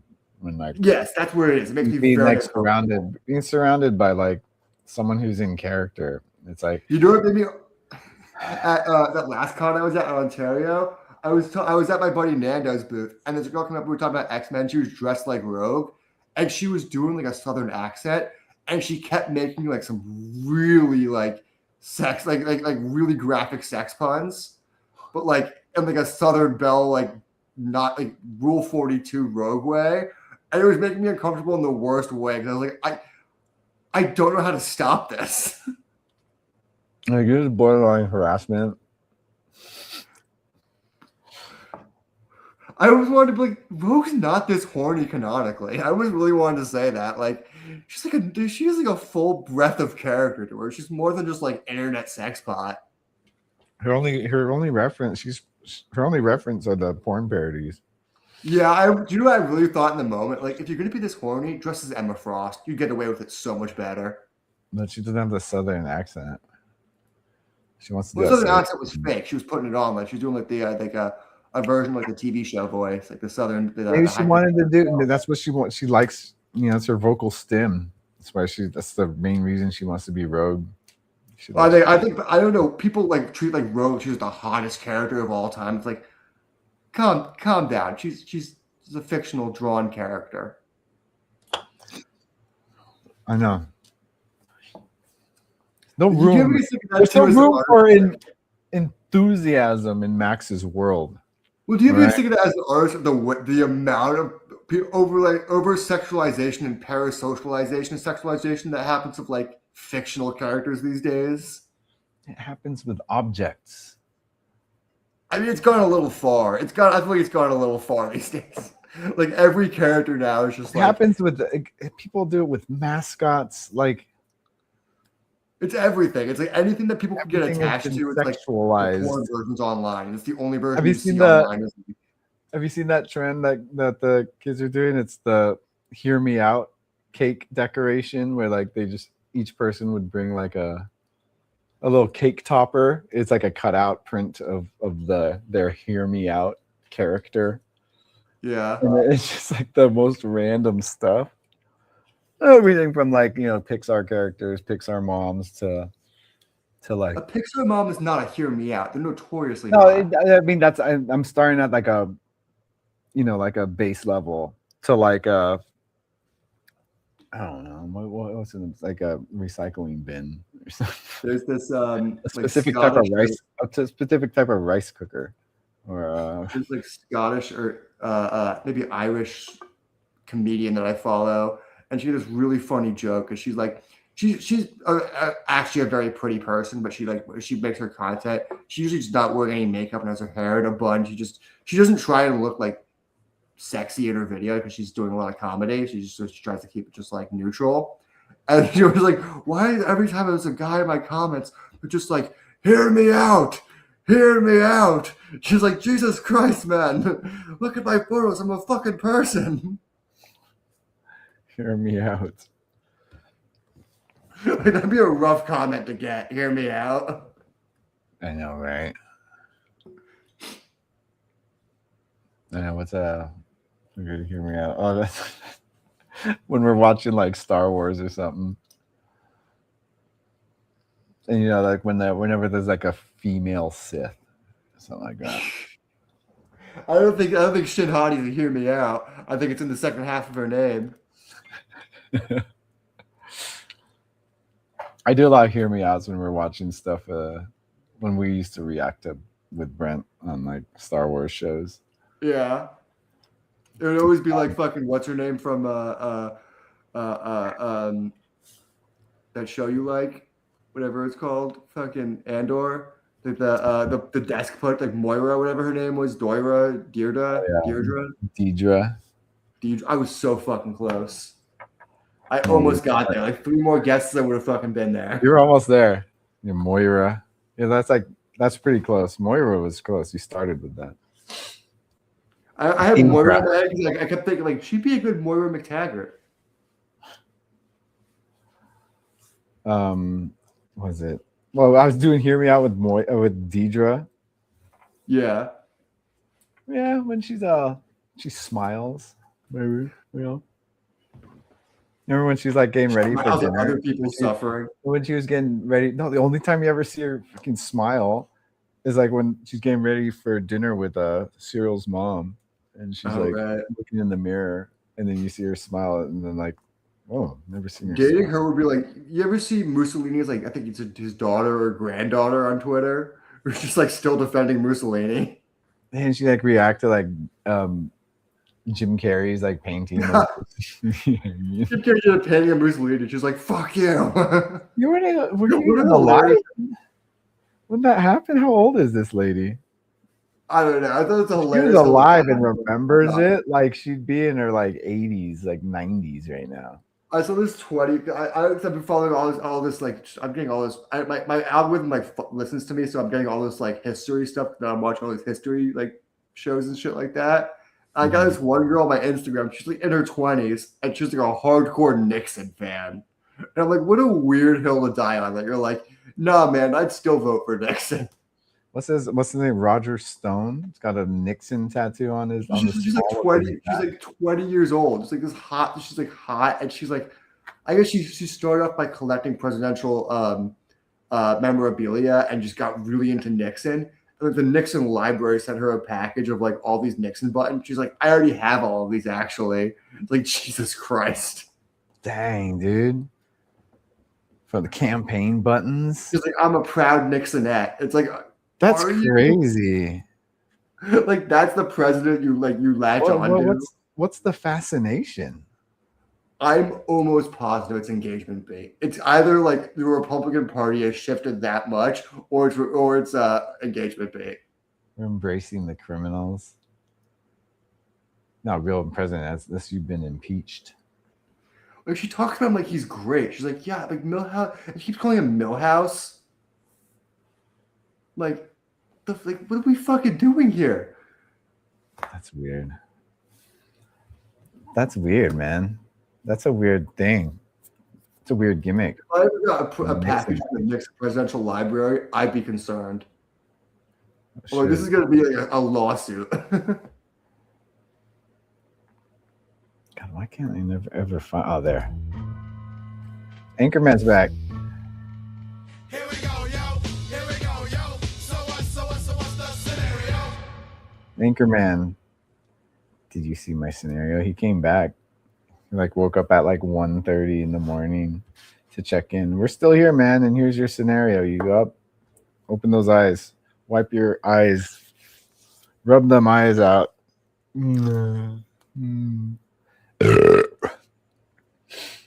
Here's a scenario of the week. What if Jason saw my MAGA coworker's buddy Tyler Jackoff tab and I forgot you call him Tyler Jackoff.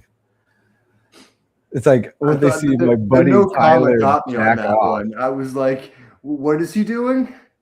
It's like I don't want to see him jack off. Tab and stupid Tony, who not wearing shoes, dancing in rubber boots by singing how they love Trump tariffs. Fox News and the song end with stupid Tony saying he hates Mexicans. Then Jason say that's racist. With Tony saying he wins like he does at work. With Jason pulling a pride flag saying kiss my ass, fascist.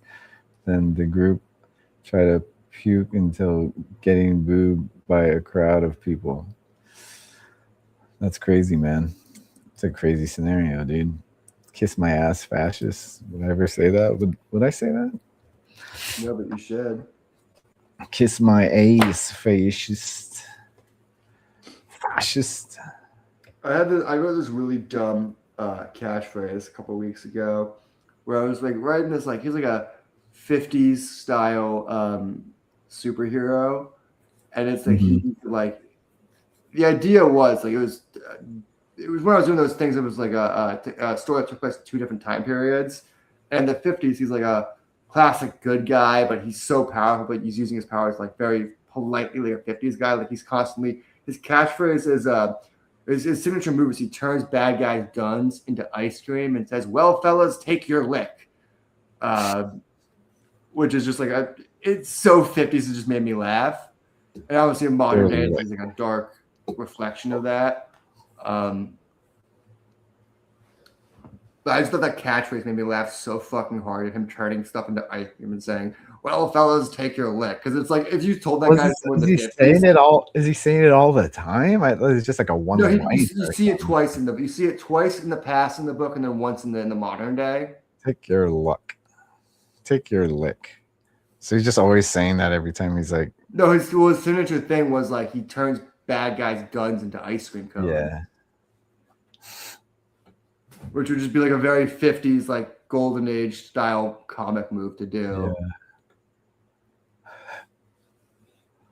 That's pretty funny.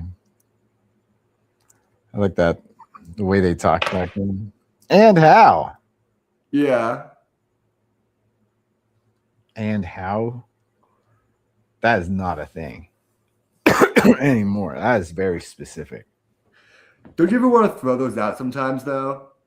Yeah, jokingly, I used to do that. It's funny sometimes. And how?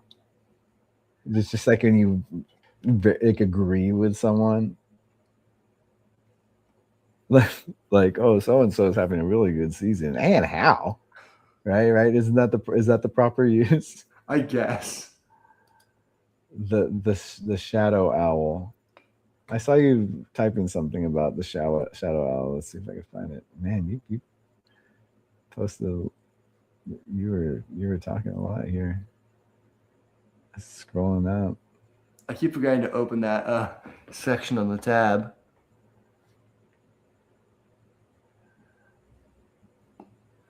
It's way up here. Oh, owl paint. He a man who become an owl themed superhero after a museum accident that gave him echolocation powers. He'd be like Batman, but an owl themed. I always thought that would be superhero. like a good amalgam character with Batman and Daredevil. Like, why not give Batman echolocation? Owls don't have. They have massive eyeballs. It's like it takes up a huge percentage of their head. They don't depend on echolocation. It's bats that have If bats are echolocation, but like owls are specifically they can turn their heads really wide. That's what they got.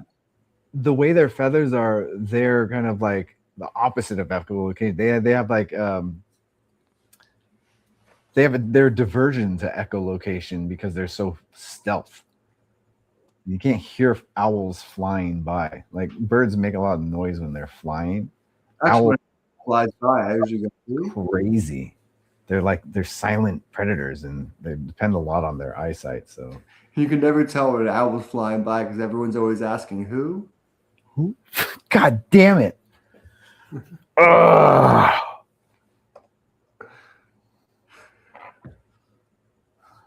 But yeah, nice one, Max. That was on straight off the dome, dude. I should be arrested when I say shit like that. Like I should really be arrested. They should put me in like a facility. You say a lot of things that you should be arrested for, anyways. The shadow owl. I have a night owl. That sounds cooler. I think night owls, Watchmen. I know. I'm joking, dude. That's why. I know. Isn't that like Doesn't it bug you? Like, that's the other thing I see at cons a lot is people taking the Watchmen characters like they're real superheroes. I'm like, did you not get the point of that book, my guy? they just want let him dress up as night owl or something, Max? I just think Let think it's a people little- live, man. you see a lot of Rorschachs. Yeah, dude, a lot of fans. He's kind of a weird guy, but like, Isn't that the one thing of the let's character hope that let's hope they really understand him. But he's aesthetically pretty dope. But that's what matters with cosplayers. You're not looking at the content of this character. See some Red Skull cosplayers. Yeah, that's crazy. That's another one that weirds me out. Fuck It's every- Red Skull, why Punisher, do and you- Watchmen characters. And I'm What do like, you mean Red Skull. What's wrong with Punisher? Yeah, they're not really killing. Max, no, I usually feel like Punisher guys Relax, usually have dude. like Punisher guys usually have that right wing fantasy thing. it's a weird thing to have a gripe about. Just like these cosplayers, they're cosplayers. Fucking, that's already weird. They're Go gonna to a dress up modern like con shit. and you will be annoyed by cosplayers too. I promise. I know I would. and I am. I don't go. You would actually the one that only gets me like visibly annoyed is when they yell at you for getting in the background of a photo. They're taking photos in like a massively public spot, like in front of like they got one WonderCon who's standing in front of the fountain taking photos, and you're just walking by trying to get to the door, and they're like, "Hey man, like there's 50,000 people taking photos. I'm not gonna wait for all of you. Like you're in a public spot. Find a background." It's so crazy that like the worst types of interactions to have with these types of peoples, and not just cosplayers, but the type of peoples you're talking is about. I think photographers are also usually that happens to you constantly, or make it sound like it happens to you constantly. No, I think photographer. I think this is more the same. Well, I'm not saying like the photo thing, but like other things, like other scenarios. It's like your interactions with people. I just noticed you get like the worst of it. I just notice things. I would say I just notice things. What, you just noticed it? No, but like a lot of them, like they seem to be direct interactions with you a lot of the time. Not all of them. Like the Dalek that I was talking about was at Ontario. I was talking to my buddy Elvin, and he didn't even interact with me. He was talking to that dude Elvin I was talking to, and he just knocked over all the fucking sets. I was a witness. He went up to him and said, "No, you have any Dalek propaganda?" And he tried to leave, and his nose knocked. He had like all these sets that just like on the table, just like stacked up, and he just clean knocked over a set of books. Didn't damage any of them. If he damaged any and just like walked away, they would probably got some spine ticks on them. But Elvin's too nice of a guy to say anything to him. A lot of these other guys probably would have said shit to him, but Elvin's like the nicest guy at conventions. He should have been like, "I got some Dalek propaganda for you. 5 issues right here." I did see a video of I can't remember who they were cosplaying. It was at some convention. They tried to ask a question at a Q&A in character, but they were going with like a really thick accent, and no one could tell what they were saying. And you could tell like the third time they asked it, they were like, "Can you say it normally or sit down?" God, dude, just like going. I want to say they were like the Rhino or something like that. They're talking like I think it was like a Russian accent. Just doing John Malkovich and Rounders. Yeah, it was just like a thick, incomprehensible. They were just like clearly fake accent. They're just like, you can see that they're 3 times or 2 times they were nice. And they're like, "Could you repeat that more clearly?" Like clearly trying to give him a cue. I was like, Shadow Owl's arch enemy will be a J Station type villain. J Station. The only time I'm ever hearing about J Station is through you. Just right when he's just out of my memory bank, you mention him again. And like I think of this random YouTuber from. I don't even know what he looks like. I can't think of what he looks like either. I'm putting like I don't know. He's from like a different era of YouTube too. Before the adpocalypse, pre-adpocalypse. I'd like to do a Night Owl, but it's taken. Night Owl's taken, yeah. The villain named Jay Jester. Does Max think my idea could work? The Shadow Owl. I think it needs a little bit of work to refine it to make the ideas more holistic to the character. That makes sense. Flesh it out, man. It could work, man. Anything works. If Teenage Mutant Ninja Turtles worked, Shadow Owl can. I feel like the thing that's funny about like just any character in general is even if like it doesn't work at first, it could always be made to work later. Like you look at like the Daredevil, like Stan Lee had no idea what to do with his character. He's like, I guess he's blind and nimble. I don't fucking know. And then some other guys like, yeah, but what if he was Frank Miller came in like hundreds of issues later, 100+ issues later, like what if he was like way more conflicted about his religion and like really like tormented? Yeah, then they flesh it out. You take this like idea and then you could like, you build on that. It's always nice when like a character gets a renaissance. Then they have with the X-Men. I mean, there was a book that like after like I think 50+ around 50 issues, it went into just reprints because they were just like, we can't afford to keep making it. But it doesn't sell bad enough to stop selling it. So they're like, we're just going to reprint the old issues and just they just kept numbering them as new issues. Marvel was like, fuck it. Like, and then eventually a team was like, can we just like reinvent these guys for like new X-Men? And Marvel Stanley was like, I don't fucking care, you could try. Yeah, So they said you could do a one shot, and that turned into like what the X-Men are now. That one shot introduced Storm and Nightcrawler and Colossus. Oh shit! And turned Wolverine into a mutant. Yeah. I was just thinking like some like Usagi Yojimbo or something like that, and then like you're like, oh man, that's cool, like a rabbit samurai guy. And you read the book, it's like, oh shit, it's just like feudal Japan, but everyone's like animals. I feel like Usagi Yojimbo is as good as you make it. It's the art is excellent. The stories are a little thin, but they're thin in the way that same way it's like a Japanese folk story is a little thin. Mm-hmm. Yeah, it's Like, that's they're what it very- is. It's the setting and the Yes. you know, and it's like loyal to like the types of stories that you get from those type of settings and stuff. Like So, they're very black and white stories without any like really like character them. development, but mhm. it retains that style that makes it work in that way. Yeah, Like it makes the Yeah, character feel really. like a folk character when he's not like getting burdened by like a wife and kids like Savage Dragon or something like that. yeah, but yeah, it's like him just like you get like flashbacks of his training and his like sensei and stuff like that. But like, yeah, I remember reading a lot of those when I was a kid. Rent them from a library. I Yeah, remember a lot of that's Usagi exciting Yojimbo. over I was like in fourth grade. I You can know, see Usagi Yojimbo because like he popped up in Teenage Mutant Ninja Turtles, dude. He was in an I was episode. literally looking at it while you were saying, like, I could see it from the end of Yeah. my shelf. Yeah, he was. He popped up in Ninja Turtles. Yeah, he does a lot of And, like, crossovers. I was in like, Ninja oh Turtles. shit! I was like, what's this? And then I learned like that he's actually he has a comic, and that he's an established character, and that this is a crossover. I was like, whoa! And so I think Stan Sakai is one of those guys that's like, other generations would have called him just like, yeah, he's a great cartoonist, but he just has like a really clear like style. Like his line work is just like, yeah, it's clear storytelling. yeah, and he just like leaned into what he was doing, you know, just dedicated.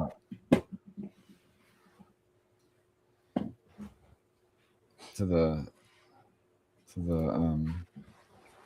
era and story. I met Stan Sakai a couple times, just like walking into cons and stuff like that. He's a nice guy. But yeah, like anything you give enough substance, they've grown. They've added a lot of lore to old characters that were made back in the day. And then there's Rob Liefeld, who hit 100 issues of Youngblood this week without telling one story. What's happening in these comics? I have no idea. I would rather get punched in the nose than pick up a Youngblood comic. Like, if you're not telling stories, what are they doing? Here's the thing about how Rob's comics work. Jumping It's just around. action figures punching each other. Like, this is an actual thing that has happened to him multiple times. Is he'll start working on one comic, it'll get canceled for whatever reason, and he'll just take those pages and just use them for something else because nothing he writes has enough plot for him to not be able to just put those pieces in whatever. Like he did he was working on some other book in like 10 plus years ago for Kickstarter that never came out. And those it was revealed this week. Those pages are in a book he did called that he did last year called Last Blood, which is like the ultimate universe.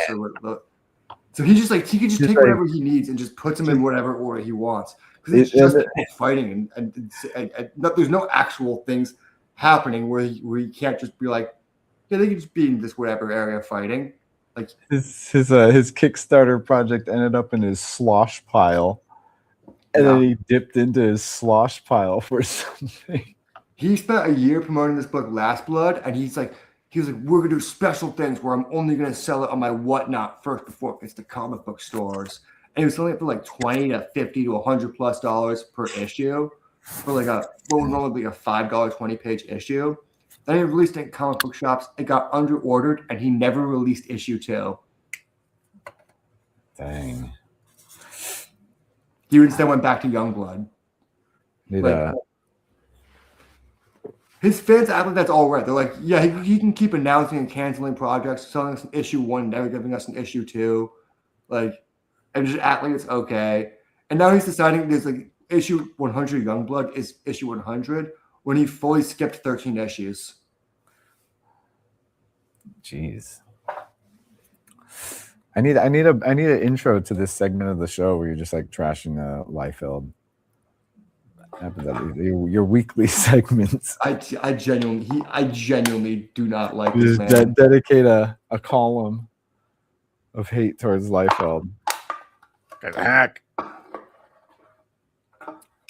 It's like he's the kind of thing that would make me so mad because it's like, sure, he's so much more successful than me in every single way, but this man cannot tell a story if his life depended on it. This week he's been promoting his autobiography for years. He kept referring to it as a tell-all, where he's going to give all the dirty secrets about Image and Marvel and everything, and he canceled it because I don't think he could write a story. I think he looked at it and was like, "This is just me yelling about people." Well, he just had one page. He just had one word, and it's like the. I guarantee it was 100. It was probably 1,000 pages long. Just And it was him just talking about how bashing great everyone, he like, is, and how he's God's greatest gift to Earth. Now everyone else screwed him over. Actually, he had like someone read it, and they're like, you cannot. that's what a It should lot of not people have see been the light of saying. day.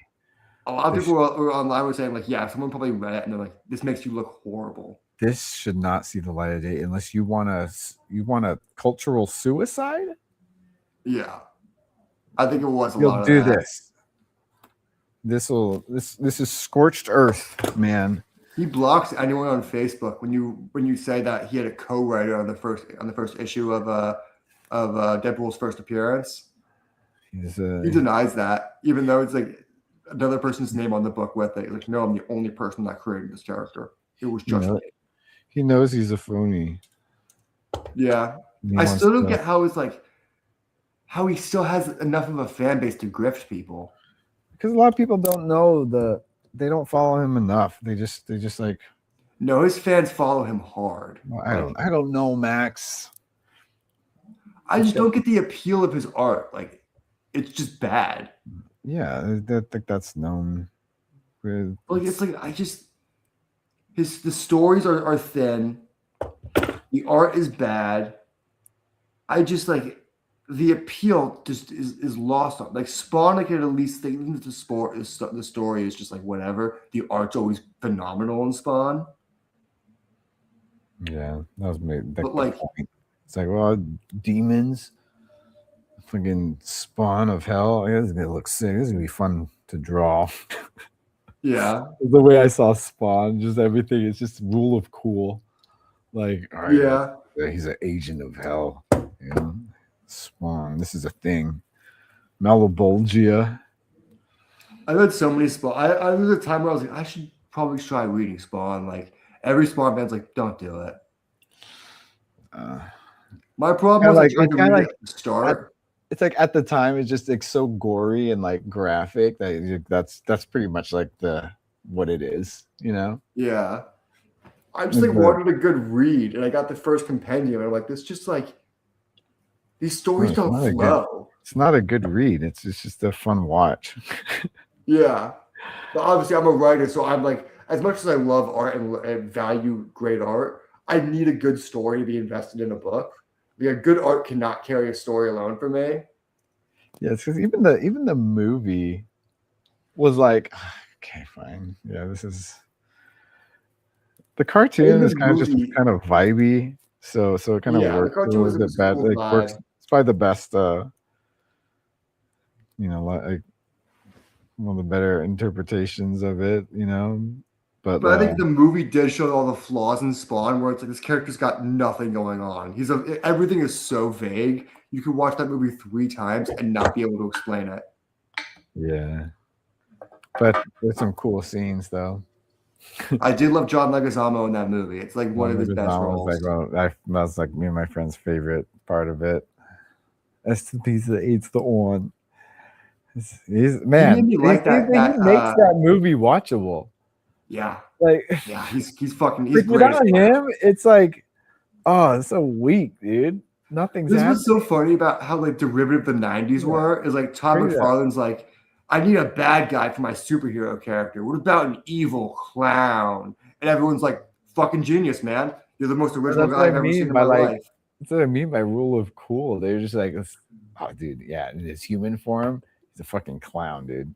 Just like a chubby, weird. I like his demon form way more because it just as cool as clown is. Like I don't know why. No, every time you say like, isn't like a little derivative of the joke? People are like, what are you talking about? It's like, what? Am I taking crazy pills? No, but he's fat and he's got some like crazy makeup, you know. But just you know what I mean? The idea of just like the crazy thing we got for this character. Crazy clown, crazy murderous clown. It's like everyone's like, "Oh my god, Todd, you're a savant." It's like, is he? He really like. No, he didn't tell him like why he did a cool drawing of him. It's like check it out. Well, I just looking back on it, like as someone who didn't grow up in the '90s, like characters like Shadowhawk, like as cool as like he looked, a lot of those characters felt so derivative of like yeah, we're breaking free of Marvel and DC with our own Marvel and DC characters. Like all of Youngblood was just like reject Marvel characters. Yeah. Like I'd say Mark Silvestri had the most. Mark Silvestri and Eric Larson had kind of the most original of the first wave Image characters. Like even Jim Lee's stuff just kind of felt like other superhero rejects. Yeah, it was just like, I mean, at the time, it all still felt really fresh. Yeah. Because I remember first Violator issue was just like the most goriest comic that has ever been printed at the time. Just the stuff that happens, and that was like the point of that comic, is just like the shock value of that. Like you see like at one point early on in the comic, he like shoots a guy through the mouth and then like punches him, and then like his head's on his arm for like the rest of the comic, and it's just like rotting as it goes, and it's just like, oh yeah, as a kid it's just like, oh, this is sick. This is like the most gory, it's the craziest shit, and I've seen it. I think Tom McFarlane had one of the coolest styles of it. When you look at like some of the other Image guys, like I thought Jim Lee is a phenomenal artist, but the stuff he created at Image was just like, I don't want to say not good, but just like not newsworthy. Like it Jim Lee was like the standard for like just comic book illustration, you know, like everyone who came around, it was like. I'm not saying his art's bad. I love especially classic Jim Lee art, especially like 90s stuff. But like his superhero books, like Gen 13, and what was the other one he did in the 90s? That was Gen 13. The launch title. Some hotties in Gen 13. I mean, that was he had J. Scott Campbell drawing it, and he draws some hot ladies. So yeah. But the characters and stories and Max. that. Max, getting late, man. All right, yeah. We're going off on the image rant. I think they just some like not all of them, but some of those characters felt like just like reject Marvel and DC. Yeah, you know, at the time, you know, it was like new characters. I think that was exciting, and it was a lot all at once. So it's just like these new things outside of like what we've been getting for generations. I'm not saying all of them. Like I think Spawn super original, like Savage Dragon super original. Boof. Boof and the Max. Like, I'm not talking about those. Yeah. I'm more talking about like the Youngbloods and the Gen 13s. All those. Yeah, those are the ones that where I was just like, nah. Yeah, those to me. I'm more into like the Max. Like those. Like, yeah, that's image. Like the Max is like to me that's like the Youngbloods was just kind of like, it was a bit too normal. Where I was like, it always makes me laugh. I was like, as long as it's Marvel, you know. People pitch to me about like the early Image books. They're like, yeah, this is the stuff they couldn't publish over there. You see Jim Lee stuff, and it's like, He could have totally published that over there. I know. They see Violator, any Violator. Not Spawn and like Darkness and stuff like that. I think that stuff was way more. It's its own like own Yeah. sector. Of But like stuff. Youngbloods, like straight up could have like I don't think it's just like a not much difference between that and a Marvel book. It's Between so like generic. It's just so generic, dude. honestly, it wasn't. It just like it feels that way because he did nothing with it. It's like they're the biggest superheroes in the world, and they're huge celebrities, and they're super rich, and also forget all of that besides superheroes. Like the pitch is not what the book is. It's hilarious. That's funny. All right, let's call it a getting night. late. It's late. It's already tomorrow. All right, later, chat. Thanks for coming on. See you same time next week. Later. And we actually had a chat till the end.